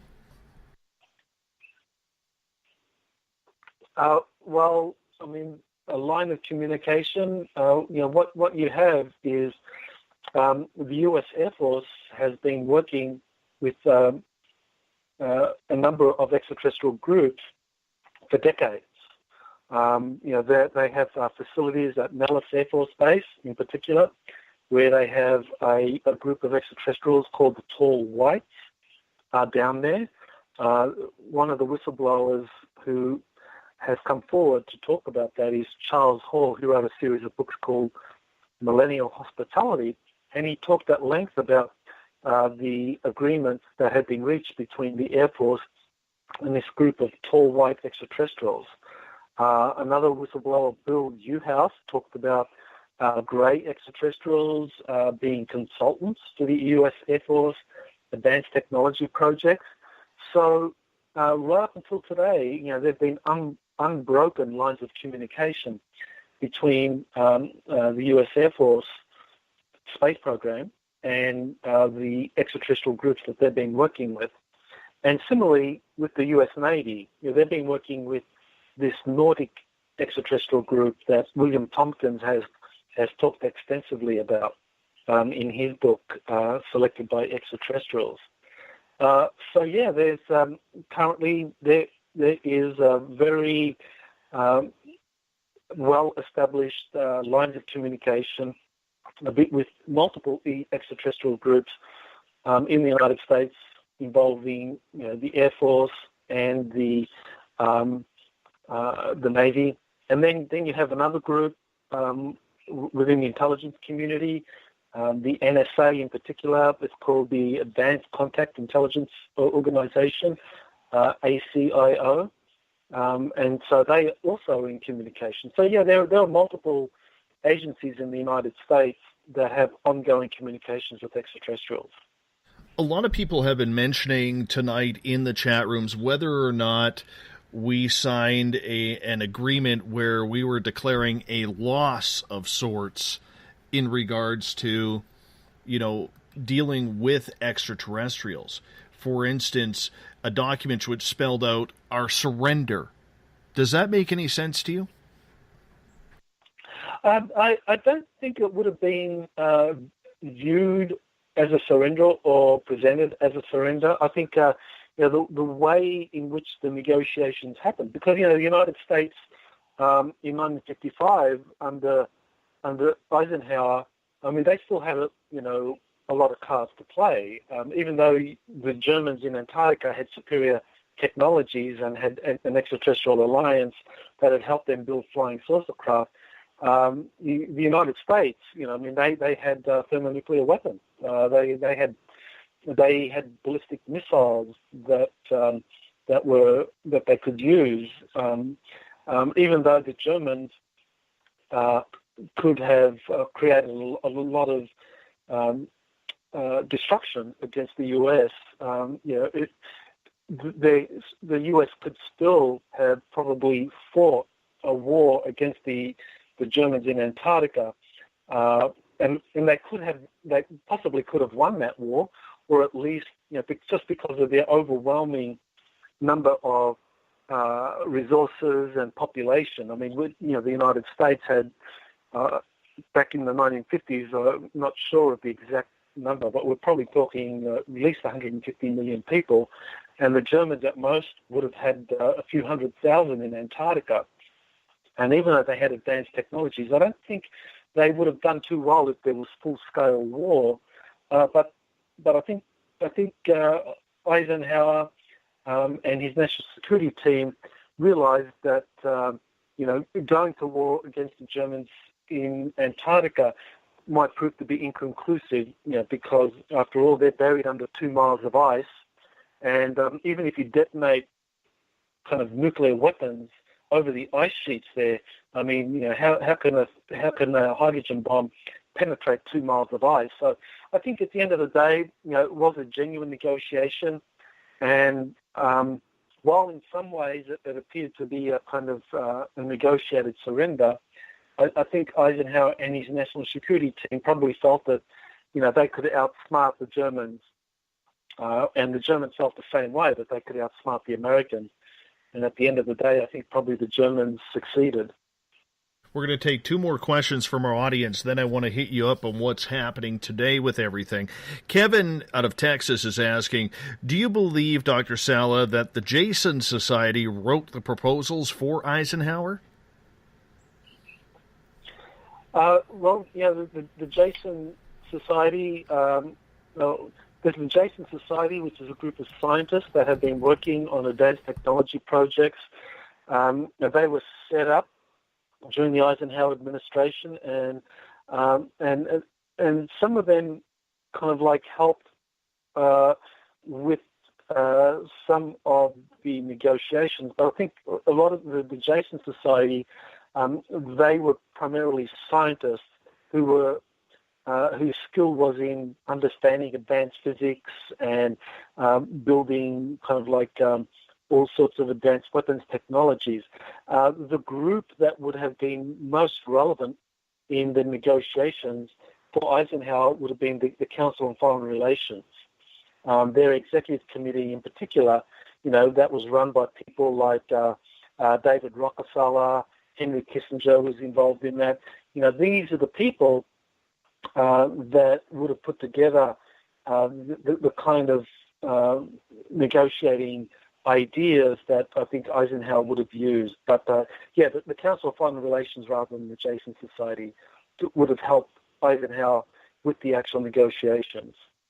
And Joe is asking, Dr. Salla, what do you know about Operation Highjump when the U.S. fleet went into Antarctica after World War II? Okay, well, Operation Highjump is a very important operation to understand, because it really was the first time that the U.S. military appreciated just how advanced the German space program had become, because William Tompkins was providing all this intelligence from Navy spies during the Second World War.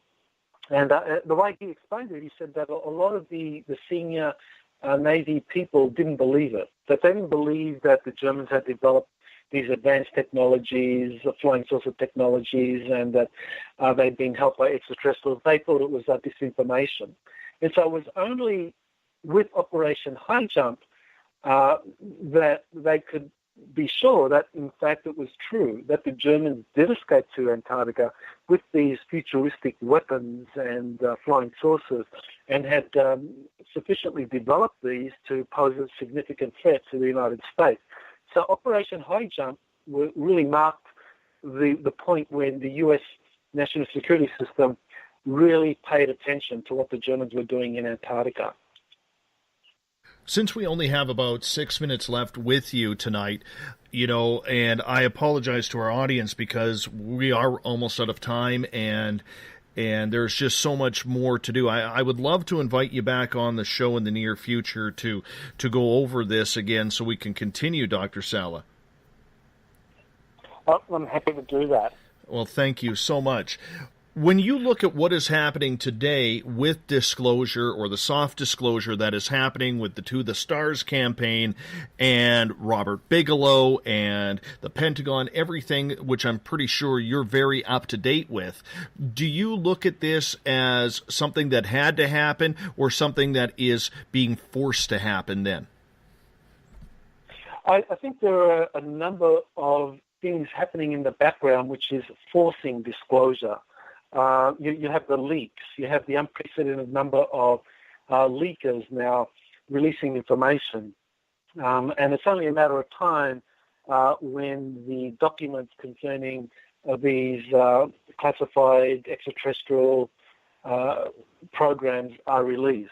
That it's only a matter of time before the German space program out of Antarctica is revealed.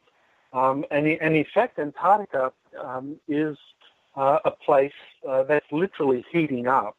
There's the Western Antarctic ice shelf is melting, and as it melts, you're having a lot of things that have been under the ice for thousands of years suddenly being revealed. And so they're discovering ancient artifacts. They've discovered a flash-frozen civilization under the Antarctic ice. And because you've got, I think it's 55 different nations down there with permanent stations down in Antarctica, or at least summer stations down there, it means that there's a lot of nations are now poking around under the ice and discovering things. So this is also driving the disclosure process. And I think finally you have a lot of white hats within the U.S. military who want this information to come out because they understand that while things remain hidden and secret, a lot of injustices occur, a lot of abuses occur, and that this actually does impact on our ability to collectively understand some of the most advanced technologies. So, it's almost like we've come full circle. When Eisenhower met with the Nordic extraterrestrials in 1952 at Edwards Air Force Base, and they offered to first help us develop ethically before we would get advanced technologies. We chose to go down the path of developing advanced technologies, and now we've reached that point. At least the national security apparatus has reached that point, and they've understood that if you haven't developed the sufficient kind of ethical qualities and developed your consciousness collectively to a certain degree, then you're not going to be able to understand the most advanced technologies. The most advanced extraterrestrial technologies do require a higher consciousness. And this was something that the Germans understood from the very beginning, which is why the Germans got so far ahead, because they understood that consciousness and technology had to go side by side, that they were partners. You couldn't sacrifice one for the other. And it took a while for the U.S. military-industrial complex to reach that similar understanding. But I think now they have reached that. So with the way this whole disclosure movement that is going on right now then, Dr. Salla, do you think they are taking it the way they are because of secrets like the Greada Treaty that they are trying to keep secret so that way they can hold on to what they have learned over the last 70 years? I think that they're going to try to first reveal some of the advanced technologies, which is what the To the Stars Academy is doing. You would have noticed that it's all about advanced technologies. That they're releasing film footage, official Pentagon film footage of UFOs. They're talking about developing kind of like these anti-gravity propulsion systems. They're talking about making some of the black world technology available to the white world and getting investors to develop this. So I think that this is one particular disclosure narrative that is being pushed, through Tom DeLonge's To the Stars Academy, just some advanced technologies. But I think there's enough people that are aware of these deeper issues, of secret space programs, of the Air Force and the Navy having deep space capabilities, aware of extraterrestrial civilizations, that I think that enough people are aware of this, that any kind of limited disclosure that just tries to get us to get excited over some new kind of aerospace technologies, that's not going to be enough to satisfy people. So I think people are going to want a lot more disclosure than what we are seeing from the To the Stars Academy. So I'm kind of very interested in seeing what happens in the near future with documents being leaked, and apparently this QAnon, who is really becoming very popular in the United States, that might be another venue where you can have some of this advanced technology and extraterrestrial life information being released as well. And we got about 1 minute here for you, Doc. Where can people go to find your dissertation that you have written on this if they want to read up more on the Greada Treaty? Sure. Okay, well, there's a number of books I've written. Firstly, they can go to my exo-politics.org website, and there they'll find some articles. So you've got some articles there where I talk about the Greada Treaty. You can just type it into the search box or just do a Google search and it'll take you there. If you want, if readers, listeners want to go deeper into it, then I recommend that they get my books, or one of the books in particular is called The Galactic Diplomacy. And so that's a book that goes into detail into Eisenhower's meetings and the Greada Treaty. And so you can just buy that through Amazon or through my website. But definitely, there's a lot of information that people can get from the website. So I want to thank you again, Dave, for having me on the show. I really appreciate it. And thank you. You know what? We look forward to doing it again with you, Dr. Salla. What a pleasure it is for you to educate us on this. And like I said, I would love to do this again with you and continue this conversation because I think we only scratched the tip of the iceberg here. Wonderful. I look forward to it. All right. Dr. Michael Salla, tonight on Spaced Out Radio. His website, once again, exo-politics.org. Check it out. It's a fantastic site. Grab his books as well, because this is an important topic. If you're into ufology, you need to learn about the Greada Treaty. Coming up in hour number 3, we have open lines for you. 1-702-302-4556 is the phone number. 1-702-302-4556. I want to know what you think. The treaty real? Fake? You don't know? Do you care? Call us after the break. Hello, SOR listeners. Lorian Fenton here. Let me ask you, now that disclosure's happened, what does it mean for ufology? For answers, join us at UFOCon 2018 in South San Francisco, California, March 23rd through 25th. Keynote speakers Stephen Bassett, Grant Cameron, and Melinda Leslie address the current disclosure agenda. Dave Scott, yes, you're Dave Scott, and Lynn Buchanan tell of amazing alien encounters. Get your tickets at caufocon.com. That's caufocon.com. Are you tired of being blocked, shadow banned, or placed in jail for simply posting your thoughts on social media?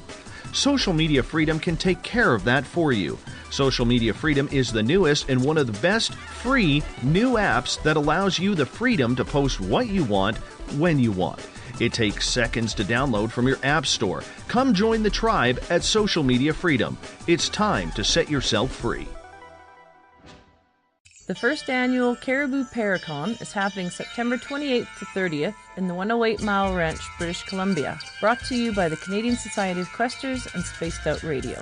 Come listen to our featured speaker, Grant Cameron, along with Elizabeth Anglin, Paisley Town, Mike Moran, Eric Cooper, and more. It's a 3-day supernatural adventure at the Spruce Hills Resort and Spa. Tickets for the weekend are $150 Canadian. The Caribou Paracon, celebrating everything paranormal. A timepiece is a reflection of who you are, and what better way to show off the real you than with an Escape watch? Escape is a lifestyle brand accessorizing your days and nights. Choose to escape and create the life of discovery that you deserve. Dream, play, unite with your own personalized Escape watch. Head to escapewatches.com. There is no time like the present to enjoy your escape. Use promo code SMF2017 for your 20% discount today. Looking for a place to advertise at a very reasonable cost? Look no further than Spaced Out Radio. SpacedOutRadio.com has an advertising tab that you can click to check out our daily, weekly, and monthly packages to play on the radio, or our website including social media. From commercial spots to banners, we have it all. Check out our competitive pricing today. To the door. We're lighting the void on Saturday nights on Spaced Out Radio. Hey, this is Joe Roop, and I'm hanging out in SOR headquarters every Saturday night, bringing you the latest news when it comes to the weird and strange. Bigfoot, occult, UFOs, ghosts, and everything in between, I got you covered. You can tune in to spacedoutradio.com starting at 9 p.m. Pacific, midnight Eastern Time. Come travel into the void with us on Spaced Out Saturdays. Not ready for bed on Saturday night? Right after Spaced Out Saturdays, hop on over to S4 with Corey Ruiz and me, Eric Cooper from Forest Moon Paranormal. With S4, there are no limits to what we try and uncover. From government conspiracies to helping clean up the paranormal, no topic is safe on S4. We get to the heart of the matter, of the subjects you want to learn more about. So tune in on S4 starting at midnight Pacific, 3 a.m. Eastern, only on spacedoutradio.com. Visit purpleplates.com today. For over 40 years, the Purple Energy Plates have been delivering amazing results for their many customers. Inspired by the great genius Nikola Tesla, the harmony, healing, and energetic effects of the plates have proven over and over to be beneficial and often miraculous to thousands of customers.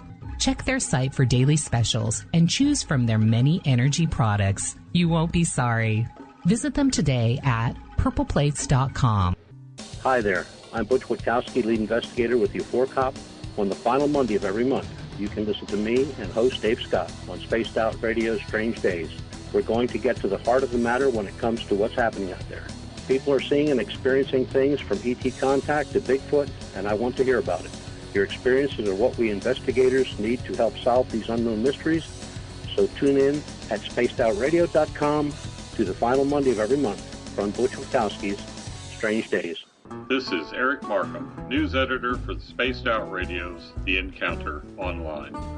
We have put together a great team of writers and journalists from all over the world to bring you top-quality paranormal stories, from alien encounters to the latest conspiracies. You won't find any of that fake news here. True stories and top-notch reporting as we look to bring these experiences to the mainstream. The Encounter Online, only at spacedoutradio.com. Do you want to know the truth? Do UFOs exist? Are aliens real? Are the governments hiding the biggest secret in history? We're UFO seekers, and we're on a hunt for the truth. Subscribe to our YouTube channel and follow along with us as we journey across the United States, visiting UFO hotspots and alien hotspots, trying to document the UFO phenomenon. Catch us on Spaced Out Radio every third Monday of the month as we discuss Area 51, UFOs, and more. And also, don't forget to subscribe to us on YouTube. You hear footsteps in the empty room above you. A rocking chair begins rocking by itself. Don't be afraid of the things that go bump in the night. Reach for Spirit Storybox, the iPhone app the Huffington Post UK called the only ghost hunting app you will ever need. Spirit Storybox. The spirits are telling their stories. It's Cosmic Sundays with me, Elizabeth Anglin, in Cosmic Passport. Let me take you down a 3-hour spiritual journey where we will get into everything from ET contact to Psychic Sundays. It's a journey of listening and learning together with some of the best professionals in their fields. You can tune in to Cosmic Passport at spacedoutradio.com every Sunday, starting at 9 p.m. Pacific, midnight Eastern.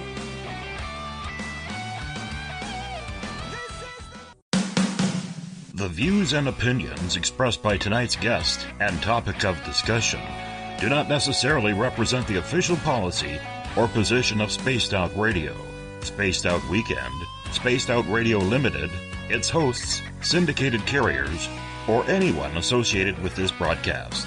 You're listening to Spaced Out Radio with Dave Scott. Follow Dave on Twitter at Spaced Out Radio and hashtag Spaced Out Radio, and on Facebook, Spaced Out Radio Show. Now, back to the program. Welcome back to the third and final hour of Spaced Out Radio tonight. I am your host, Dave Scott. Great to have you with us. Tomorrow night on the program, it's the SOR Paranormal Roundtable. We'd love to have you join us, 9 p.m. Pacific, midnight Eastern Time at spacedoutradio.com, where I'm going to bring in some friends. We're going to talk about the month that was in the paranormal field. We'd love for you to join us once again. We want to welcome in everyone listening in on WQEE 99 Rock the Key down in Noonan, Georgia, home of The Walking Dead. We are also live as well on the United Public Radio Network, 107.7 FM in New Orleans, and over 160 countries around the world. We're live on The Fringe FM, and if you're listening in on Revolution Radio, remember the Double R Machine is a donation station financed by you, the valued listener. Head on over to revolution.radio and donate today. Bill Cardwell has set the password for tonight in the SOR Space Travelers Club. Verisimilitude.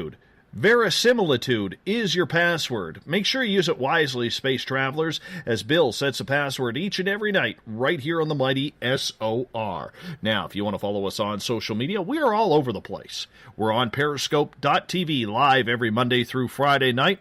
We are also on Twitter at Spaced Out Radio. Use the hashtag Spaced Out Radio if you want to connect live with us during the show as well. Give our Facebook page a like, Spaced Out Radio Show. On Instagram, follow me at Dave Scott, SOR.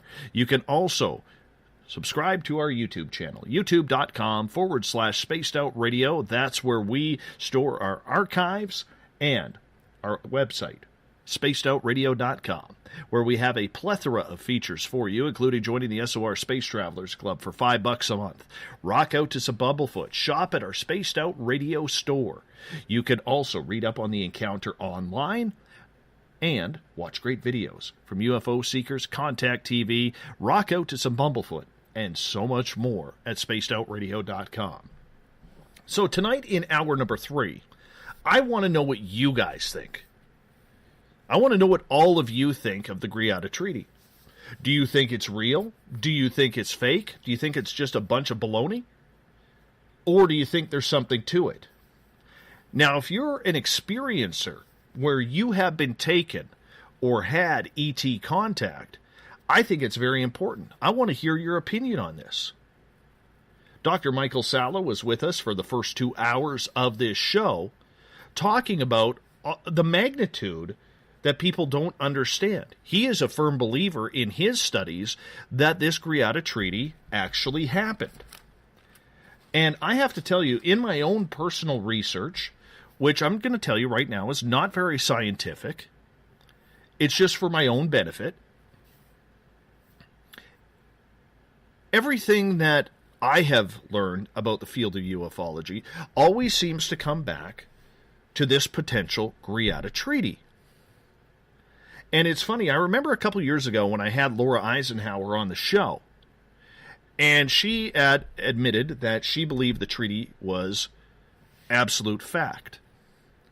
Yet the remainder of her family did not feel comfortable in talking about what her great-grandfather had discussed. Do you take it at face value, thinking that the Eisenhowers are hiding something, and that maybe Laura, being the rebel of the crew, is the one who has decided to take that torch and run with it, maybe against her family's wishes? You have to wonder. You literally have to wonder. I mean, we're not talking about a son or a daughter or even a grandson or a daughter. We are talking about a great-granddaughter who never met Ike. Or if she did, she was very, very young. Now, I'm a believer that something happened. I think there is just way too much in technological advancement between 1952 and 1960 that there had to be something going on. I mean, think about it. Coming out of the World War II, we were just learning about rocketry. We were just learning about jet engines. Yes, the Germans had introduced a jet fighter in World War II. In 1954, I believe, 55, that's when the Bell X-1, maybe it was 57, pardon me, where the Bell X-1 finally cracked the sound barrier after years of trying. Yet just 2 years later, the SR-71 was being developed to go Mach 3.3. And not just that, but the technology in the cameras where an aircraft going that fast could read a license plate clearly at 80,000+ feet going that speed. You know, a lot of people will say, well, that's just advancement. That's just the way it goes. But what if there was something more to this? And if you're an experiencer where you have been taken, or you have family members who have said they have been taken, what does this say for them? Especially if they have had some of the horrendous, heinous things that have happened. And this goes way beyond Whitley Strieber's anal probing. Way beyond.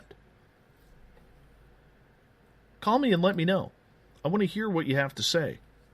1-702-302-4556 is the number. 1-702-302-4556. And if you're in any of our chat rooms following us, either on Revolution.radio, Periscope, Spreaker, Twitter, at hashtag Spaced Out Radio, or in the SOR Space Travelers on Facebook, I want to hear from you. I want to know what you think. This is an important topic on whether or not it actually happened. Now, I can tell you, as many of you know, I'm very open that I'm an experiencer. I have been taken.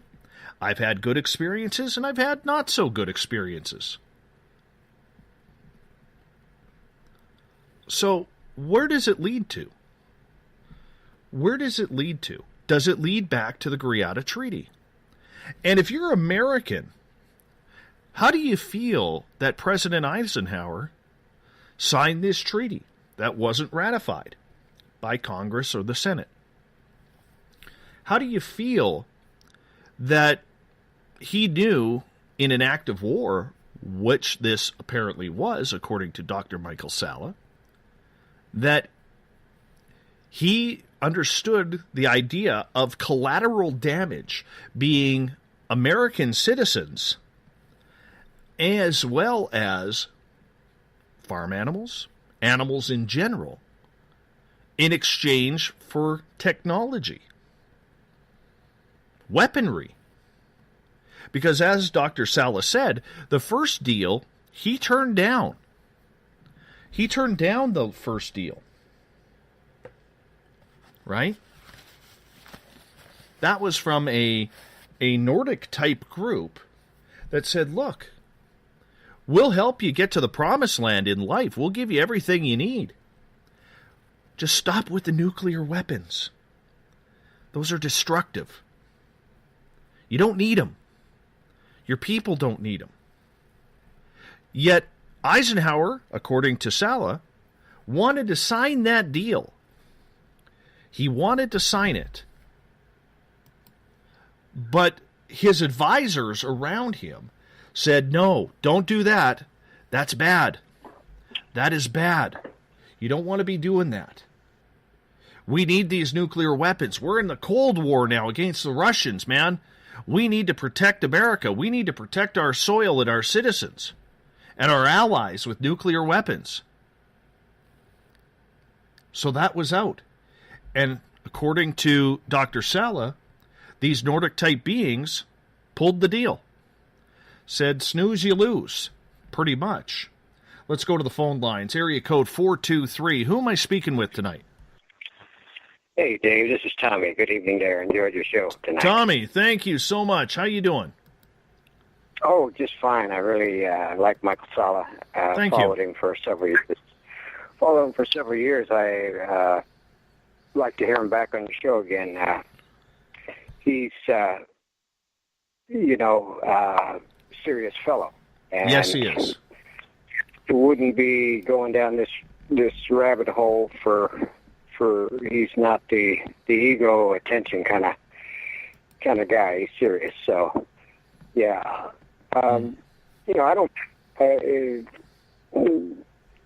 don't see why people would find this such a stretch, because we all know the government does a lot of things behind the people's back, and they find ways to do things, and they get away with it. So it's when I hear something, I knew about this and read William Cooper's information on this, I don't know, 15 years ago or something, and I didn't have a problem with it whatsoever. Everything weird that I've heard along the way, I have no problem with it whatsoever. What I have a problem with, well, I don't have a problem, but what trips my mind is all the people that can't wrap their minds around all the sci-fi fiction weird stuff when Hollywood has already put it out, and they have to put it out in fiction to tell you the truth.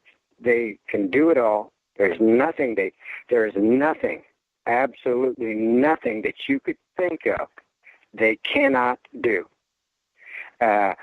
They've been to every planet. I wanted to talk with Michael Salla that they are trading with 900, maybe more. I don't have the number. I don't have the document, but whatever. 900 different extraterrestrial civilizations with their secret space technology. They're building on other planets with people they have abducted in slave colonies from Earth. And, just a whole, they have, who was it? Alfred Labramont Weber said, I heard him a week or two ago. He was having an interview and said that all past presidents, I don't know how far back, they have time travel technology and they go pre-identify all the presidents. And it's no mistake. This is so methodically our lives planned, in my view, that this matrix is no joke. It is fiction. It is not who we are. We're not allowed to be who we are. And the ones running the planet, the world from off planet,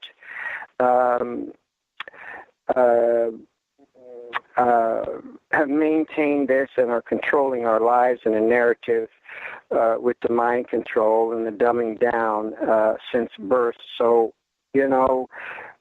I feel we're just not going to get the evidence and the proof. Nobody is to satisfy what they want to know that they can't answer for themselves if they could just see everything in reverse, where everything is that we don't want to believe is real, and what we think we know and what we do believe has all been pushed on us, and it's all false. And so that really helps me to expand to know that the infinite universe will allow all of this.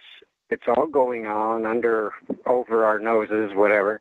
And NASA, they black out the space behind their photographs so you can't see the beauty and the wonder. So you think that's all there is, nothing going on.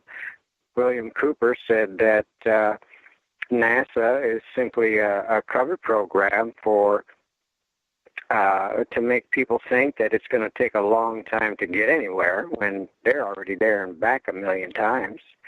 And it makes total sense that you cannot, like this disclosure happening here, this confirmation, it could be disclosure in a way, and unsatisfying to most with so many questions and controversy. Was it real? Was it live? Was it Memorex? To me, in my mind, it was good because it's all leading, like you said a minute ago, it's all leading to something. It's leading to an ascension event. It would not be happening otherwise because the ones that are running the planet do not want anything good for us whatsoever. So there is a good alliance in the Pentagon, in the military, like Dr. Salla was saying, right, that is helping push this to exposure slowly so it does not shock and disrupt the everyday life of going to work and the psychology of the very volatile, fragile psychology of the human being to take on so much expansion at one time. So while it seems slow, it's going to be quick because there's a timeline that has to be met because of this huge event in our near future, in our lifetime. Right, Tommy. I want to ask you: have you been taken before? No, not that I know of. I don't want to be. I don't know if you have a choice. Yeah, it could be. I feel we're all barcoded though, from birth, running a program, and when you die, you're taken. Their memory is wiped, and you're sent back through the birth canal as if you're on a secret mission on a prison planet. And of course, there's no secret mission on a prison planet. Heaven and the afterlife is all part of the programming. God is simply as I heard it put very well, simply a very well shared electron. Everybody is God. Everything is a part of God. We all have this God-like nature, creators, co-creators, and it's up to us individually. But with the hive mentality and the mind control, people are following everyone, their leaders and authority figures around, because controllers don't want people to find their essence so that it could escape the prison planet and raise their vibration to evolve out of it. And it is a group migration. It's not just one. It's going to, it's all of us. So that's why we have to unify and have harmony and come together. And that's the struggle right now because of the divisiveness and dissension. And we're making it, though. We're going to. I'm eternally optimistic. I have no doubt. It's just, I'm like in a hurry. I get you. Get out of here. I get you. Tommy, Tommy, thank you so much for calling in. I appreciate that, my friend. Certainly, thank you. Take care. Okay. Interesting points there from Tommy. You have to wonder, is this all part of one big scheme? Is this all one giant learning test so we can become prisoners on other planets? I don't know. I really don't. But, I think the main thing is, we do know people are being taken. We do know this is happening. We do know that this is a part of what is coming. 1-702-302-4556 is your phone number to call on in if you want to talk about the Greada Treaty. 1-702-302-4556. We want to hear from you. If you've been taken, I want to know what you think. And I think one of the biggest misconceptions, as we go back to what I was saying before Tommy called in, the Nordics that, according to Dr. Salla, that wanted to make a deal with us, wanted to take care of humanity. That deal fell through because, once again, didn't want to give up nuclear weapons. So according to Dr. Salla, there was a meeting a month later. And this was some sort of draconian, reptilian-type gray being. Maybe a distant relative of Carl? I don't know. Who came on in and said, yeah, we'll just take a few humans. Take a few humans here and there, a few animals here and there. Get some anal probing going in there.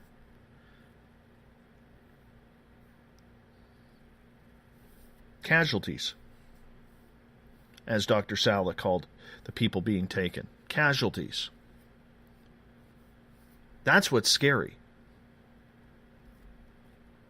Catalina is asking, but why didn't the common humans have a say in the matter, Dave? Well, if we go by Dr. Michael Salla, we have to remember that this is top secret. This is way above top secret. If you believe in the Greada Treaty, this is way above top secret. Way above. that people in Congress and the Senate in the United States had no idea this is even going on. And if some alien is dangling a bunch of technology that is going to push you way ahead of the game, why not? Why not? If you're worried about the Russians sending their Bear bombers into the United States, you worry about that. Stalin at the time, that guy was psychotic. Look at how many of his own people he killed. Something like 36 million or something like that. For what? Having an opinion. Not shaving on Stalin Day or whatever it may be. The guy was a monster. Absolute monster. We talk about Hitler being a monster. Stalin was a monster. And you have to wonder about the fears on this planet. Yes, you could worry about what was happening in the stars. But you also have to worry about what's happening here on Earth as well. That's quite one hell of a conundrum. It is a conundrum. Because if you don't have the strength and the capability to protect your own and to protect your allies from the big Russian bear at the time, you have to do something. And if you take Butch Witkowski's stat that he got from his FBI source, and we'll ask Butch again on Monday about this, because he'll be on Monday the 26th, and I will ask him. His FBI source said every year there is something like 1.3 million people in the United States that go missing. And when they whittle down the numbers, taking away murders, kidnappings, people running away, suicides, it comes down to a number. The FBI has whittled it down to a number of 65,000 people that is unaccounted for. They can't figure it out. There's no clues, nothing. Are these the people who get taken every year? Is that the magic number? And if it is, that's a lot of people annually. 65,000 times 70 years. Where do they go? Are they on some alien's dinner plate? Are they up on Mars, the moon, some other planet? Are they in a zoo in some other planet as a show-me piece?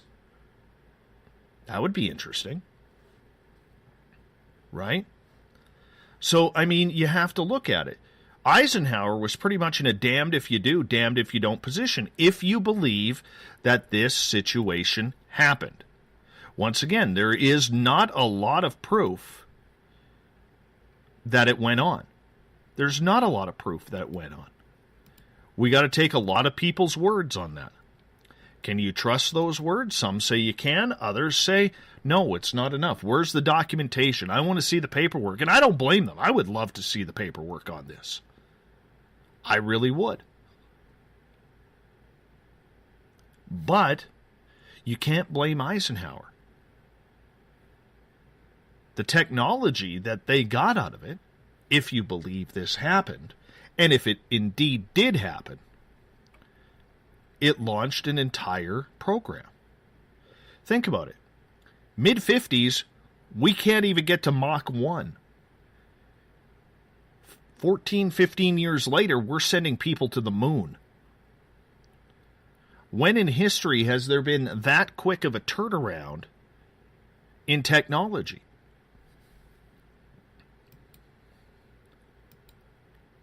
Hell, at the beginning of the century, we were just learning about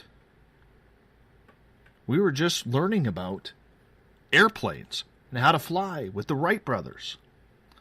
And their first flight didn't even go the length of a C-5 Galaxy's wingspan.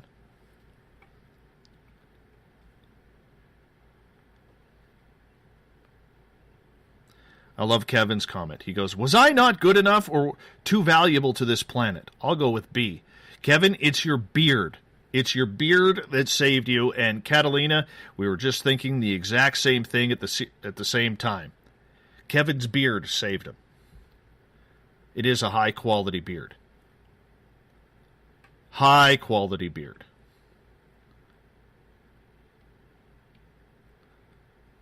If you want to call on in, 1-702-302-4556. I want to hear from you. If you have been taken or you are just questioning this treaty, tell me why you question it. What are your questions?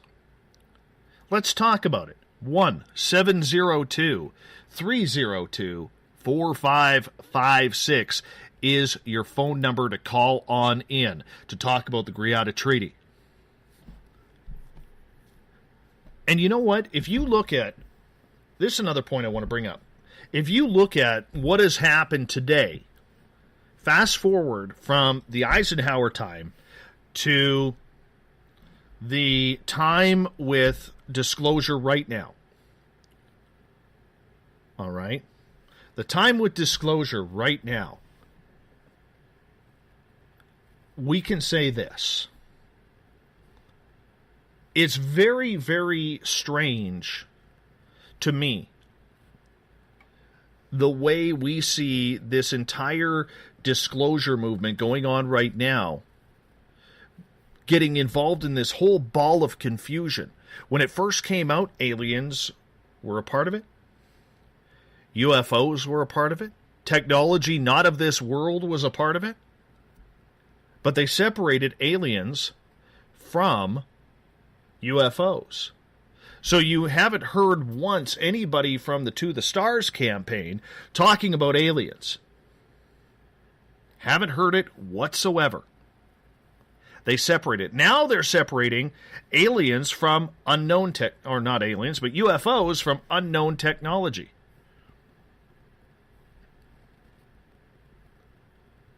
And you have to wonder, why be so secretive about it? Disclosure should be telling us the entire fact of what is going on. Should it not? That's the way I look at it. To me, disclosure isn't about AATIPs. Isn't about that whatsoever. It's about UFOs. It's about aliens. I need to know as an experiencer, I want to know, what does the government know about this? And they are not letting us know. They are not letting us know. They want to humanize everything, which I guess is relatively good science. But for those who have already experienced, they already know what's going on. So why humanize it? What are you trying to hide? Reading between the lines, I look at it as something that is being hidden. Now, if I bring it back towards history, that part of history, what I see happening is I see them trying to segregate these two fields. Why? Aliens on one side, UFOs on the other. Why? Because in my theory, and it's my theory and my thought only, so don't put any weight into this. I'm just throwing this out there because I have a platform in order to do it. All right? I have a platform to do it. I think the reason why they are doing it the way they are right now, with so many spooks in regards to the To the Stars campaign, is because they know there's a lot of secrets being covered up. And they don't want those government secrets to come out. So this is a way for them to control the message on how to get the message out there. So for instance, if you take the fighter pilot of the FA-18 where he says that was technology out of this world. It was from out of this world. Who's flying that craft? And if nobody is flying that craft, where did it come from? If he's saying it's from out of this world and it's not from here, we can't prove that, I know. Okay, but if it's not from here, where did it come from?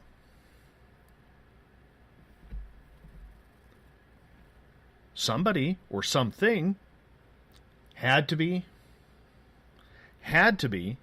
on that craft. And I think what's happened, if we read between the lines, like I said, I think the United States especially has had too many secrets through their knowledge and learning from years after years of UFOs that they don't want to give up to people some of these topics, i.e., people who've been taken. I don't think the government wants to know that they know about it. Because if Dr. Salla is right, there was a list kept on who got taken. All right? There's a list of people who've got taken. So the government knows who gets taken, if that treaty is true. So you have the people who've been taken, because I would like to know up here if the Canadian government knows that I've been taken, besides me announcing it for the last 3 years. The technology that they have been hiding. Maybe it goes back to Nikola Tesla. Out of that, is there any type of technology that could help the common citizen? I'll give you an example. If this technology is correct, and we have been able to create it, why the hell are we still flying on airliners that it takes 6 hours to fly from Seattle to New York? Or 5.5 hours from Vancouver to Toronto? Why are we using that antiquated technology? Can't be for profit, because we've seen so many airlines go bust.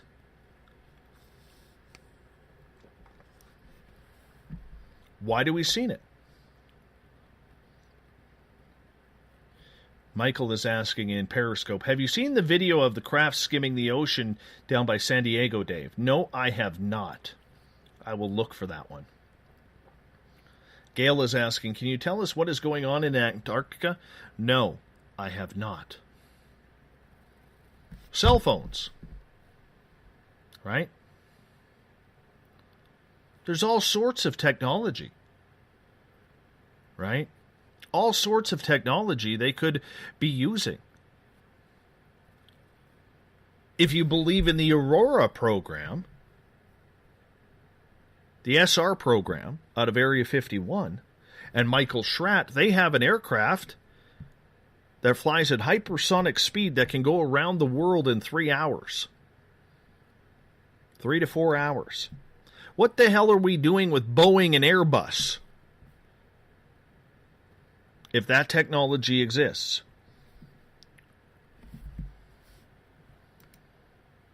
What are we doing with it?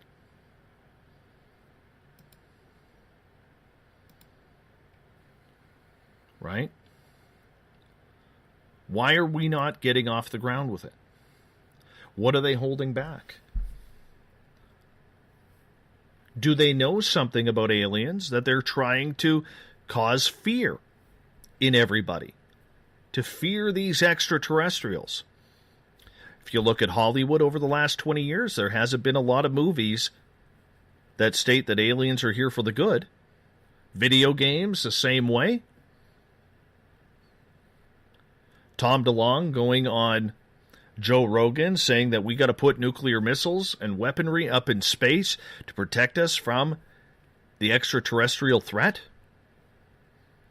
Where did that come from? There's a lot of secrets that are being protected. And I think that's why this round of disclosure needs to be questioned. It needs to be questioned a lot. Because if the Greada Treaty is true, right? If it's true, what are they screwing on us? What are they bending us over for? The public has a right to know. But if they do it the way they are doing it right now, they have full control. They have full control of the media, which we've already discussed on this show numerous times. They have control of the events. They have control of the video footage. They have control of the knowledge. They have control of it all. How fair is that to you and me? How fair is that to every experiencer who's been taken against their will? Whether it's by benevolent extraterrestrials or malevolent extraterrestrials. Kevin brings up a good question. He goes, why are we still paying for electricity? Exactly. Shareholders. Profiteering. You could say the same thing about oil and gas. Seriously. You could say the same thing for all of that. That's just the way it is. You know, we need to be able to figure out those secrets. And like I said, in my own personal research, and I highly recommend everybody to do their own. Maybe you'll come to the same conclusion, maybe you won't. It really, really is up to you, whatever you decide that you want to figure out, whatever it is you want to believe, whatever it is that you feel is right. But this is where we have to read between the lines and try and figure out what is going on. Right? Because if those Nordic people, or extraterrestrials, or star people, according to Justin Trudeau, were going to give us what we needed on this planet, and then pulled the deal, why didn't they come back to the table? It's all about negotiation. Or were Eisenhower's hands tied, if this is real? Catalina asks, why can't we make our own treaty with aliens? It's a loaded question. I'm not trying to, and don't take that the wrong way, Catalina, when I say that. That's a loaded question. How do you do that? You know, they're not walking door to door like the Seventh-day Adventists or the Jehovah's Witness, saying, hello, we would like to teach you about alien life out in outer space. How do you do that? Maybe in that treaty, they're not allowed to do that. Maybe they're not allowed.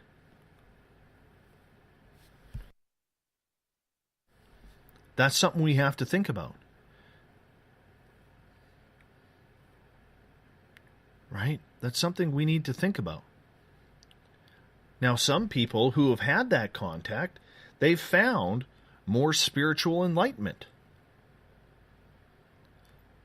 There are people around who say they're channeling aliens or they are in contact with extraterrestrial species, and they've found some sort of enlightenment behind it. They really have.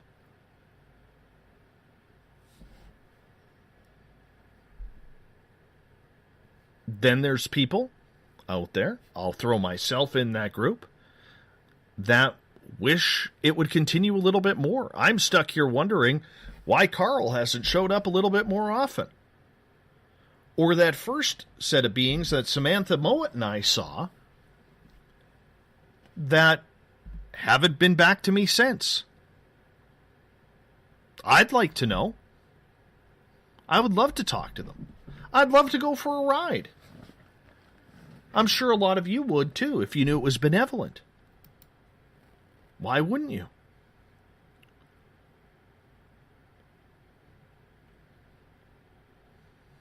Jeff brings up a good comment on hashtag Spaced Out Radio on Twitter.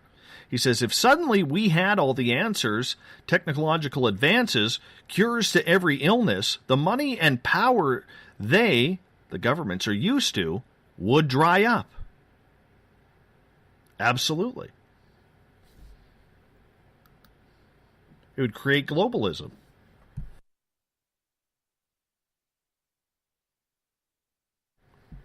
Sorry, I thought I had to sneeze.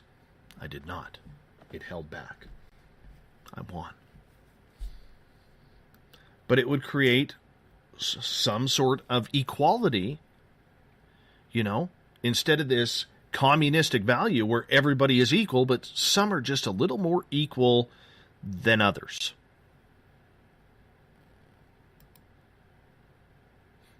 But it's about staying ahead. It's about militarization. It's the military-industrial complex, coincidentally, that President Eisenhower, on his way out of office, said and forewarned everybody about. And look where we are, 65 years later. A lifetime later.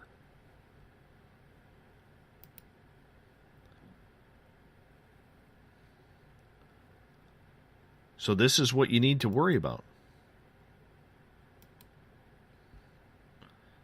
Tripp says, who's more happier and connected with Mother Earth? People in houses, mansions, or tribes living off the land? Absolutely. But can you use that question as a fair comparison? Because tribes living off the land, they don't know any better. That's what they've been taught. Their children don't go to school. Right? But what's that teaching right now for many? You know? So you have to wonder, is that really the right question to ask?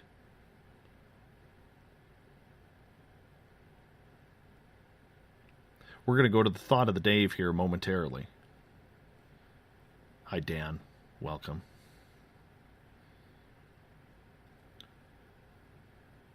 But you have to wonder, is there more to the Greada Treaty than what we know? Is there more to what is going on than what we know?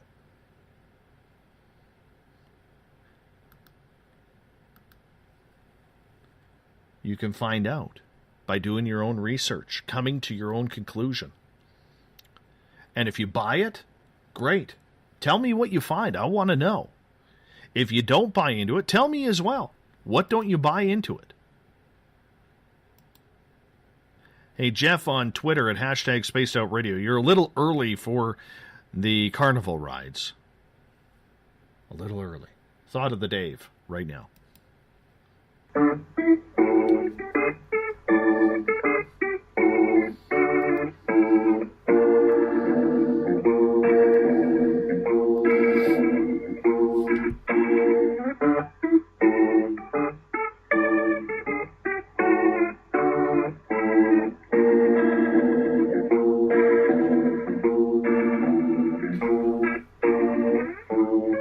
Thought of the Dave happens every night at this time, where every day I ask a question on my Facebook page and we bring in audience participation to answer what your thoughts in regards to the question of the day or the thought of the day is.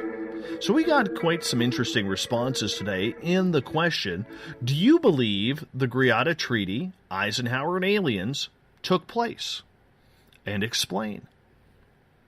Now, there were a number of people who got into this, whether or not, you know, they're right. This is all personal opinion on whether it happened. So we'll get to some of those answers right now. Keith stated, I've never seen any hard evidence that this exists. So I'm leaning towards no, but I am willing to be schooled on the subject.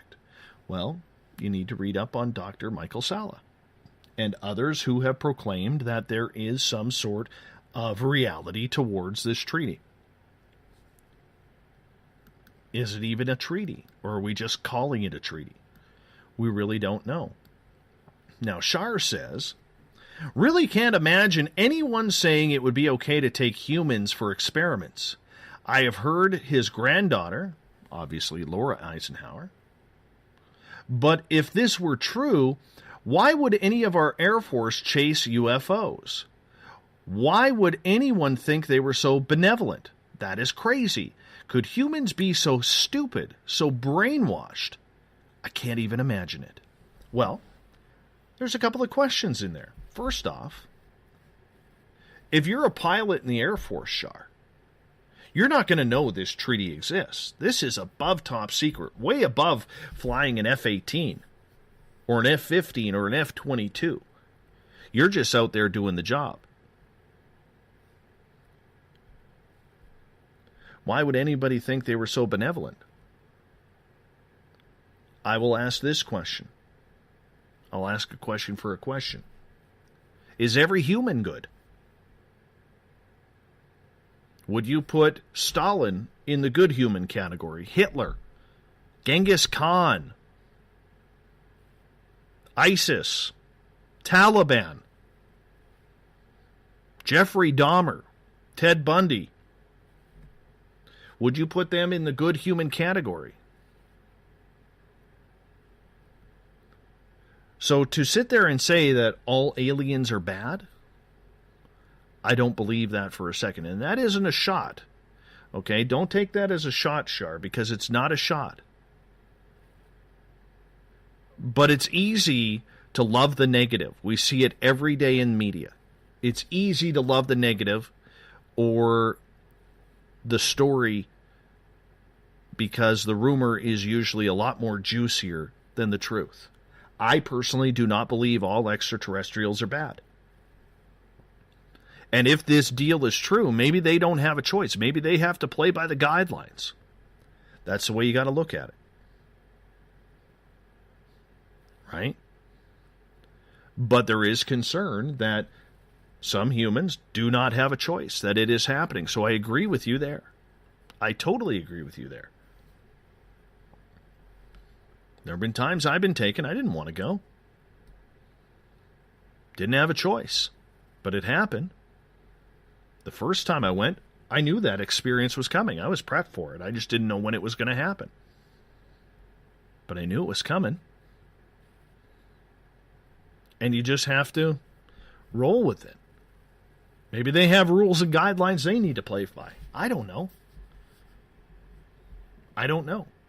But to say everything is evil, I think that's, by anybody who thinks that, not just you, Shar, but by anybody who thinks that, I think that's incredibly naive because we do not know. We don't know the purpose. Let's get to Evan's comment. He says, this U.S. reluctant to let them on U.S. soil? Or the U.S. is reluctant to let them on U.S. soil? Who in the hell would stop them? And what about the rest of the Earth's land space? Stories like this become so Americentric, like aliens only care about the U.S. No one mentions of Russia signing a similar deal with tall Norwegians or reptiles. I'm going with no, it didn't exist. You could tell he's Canadian. Good old Evan. Former work buddy of mine. Peter Robbins says, they don't need to sign treaties with anyone. One of the great abiding myths of ufology. This is true. Why do they need to sign treaties? Why do they need to do that?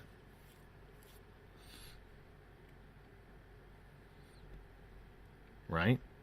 But on the flip side, maybe there is some sort, we all think it's woo-woo to steal, Mr. Skeptic's term that he loves so much on Twitter. We all think it's woo-woo when we think that there is some sort of interplanetary or intergalactic consortium.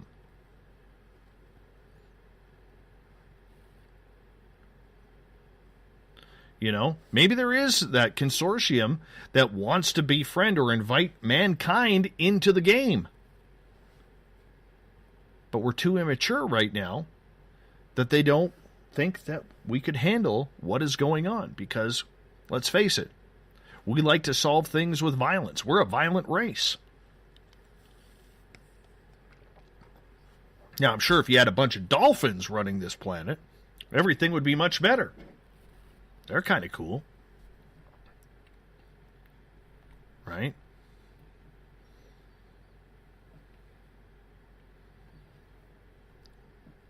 So you have to wonder, is it a galactic rule? Is it some sort of interplanetary or interdimensional or intergalactic treaty that they need to help come on out?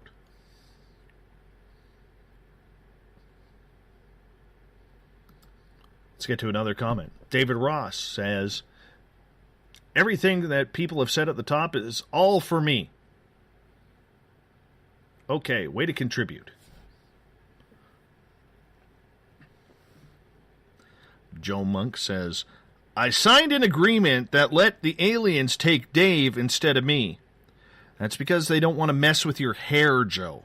You've got a beautiful mane. They don't want to mess with that. Although, from what I'm hearing is, they have taken you just so they could get hair follicle samples on how to look as beautiful and grow as beautiful hair as you have. And I'm going to stick with that. That's my thought. There we go, Mr. Skeptic. Finally getting a woo out of you. A good Ric Flair woo. Awesome. I needed that. On Twitter, Canadian Joe says, it's impossible to know if this event really took place. It's interesting to speculate about it. Why Eisenhower eventually took the Greys deal. Supposedly other alien races made contact too. Well, if we put this in hockey terms, because you're Canadian, I'm Canadian, I'll put it in a hockey term. Gretzky, the greatest hockey player ever, was going to sign with the Vancouver Canucks. Pat Quinn and Gretzky and his agent had shaken hands on that. And Gretzky said, I'll sign the deal in the morning. George McPhee shows up at Gretzky's hotel room about 12:30 at night when Gretzky is asleep. Wakes him up and says, this deal needs to be signed right now or it's off the table. Gretzky looks at McPhee and says, are you effing serious? True story. And he basically says, in different words, do you know who I am? I gave you my word. And McPhee says, I understand, but ownership wants it signed right now. Gretzky signed the next morning, by the way, with the New York Rangers. So how that ties into ufology is, maybe they said, okay, deal's over, deal's off the table. You guys are too immature, you want to play with these nuclear weapons, we don't want any part of that, deal is off the table. That's the way I think it went down.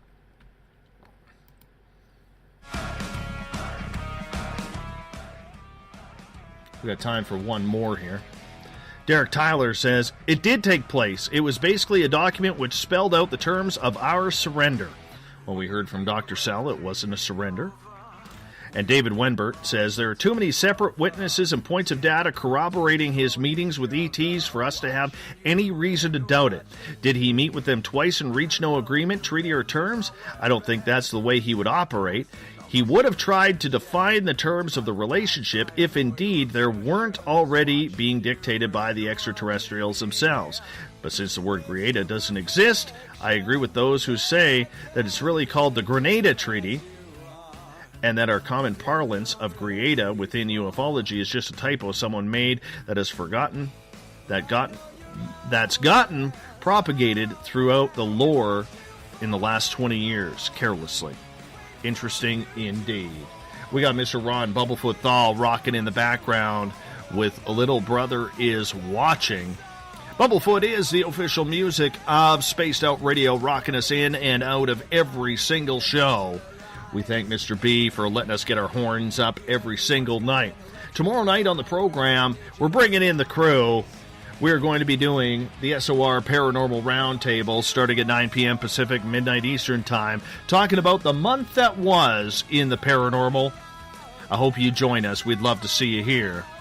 So it's going to be very, very fun indeed. It always is on the SOR Roundtable. I want to say a big thank you to everyone who is listening in at home, at work, in your cars.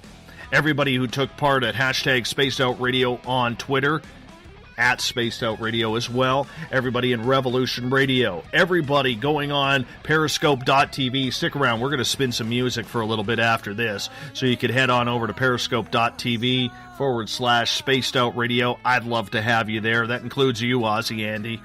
Love to have you there. We want to say thank you to everybody on Spreaker and everybody at the Veterans Club, the SOR Space Travelers on Facebook. Thanks for making this a great show. Thank you for being a part of it, sharing it around, because together, my friends, we own the night.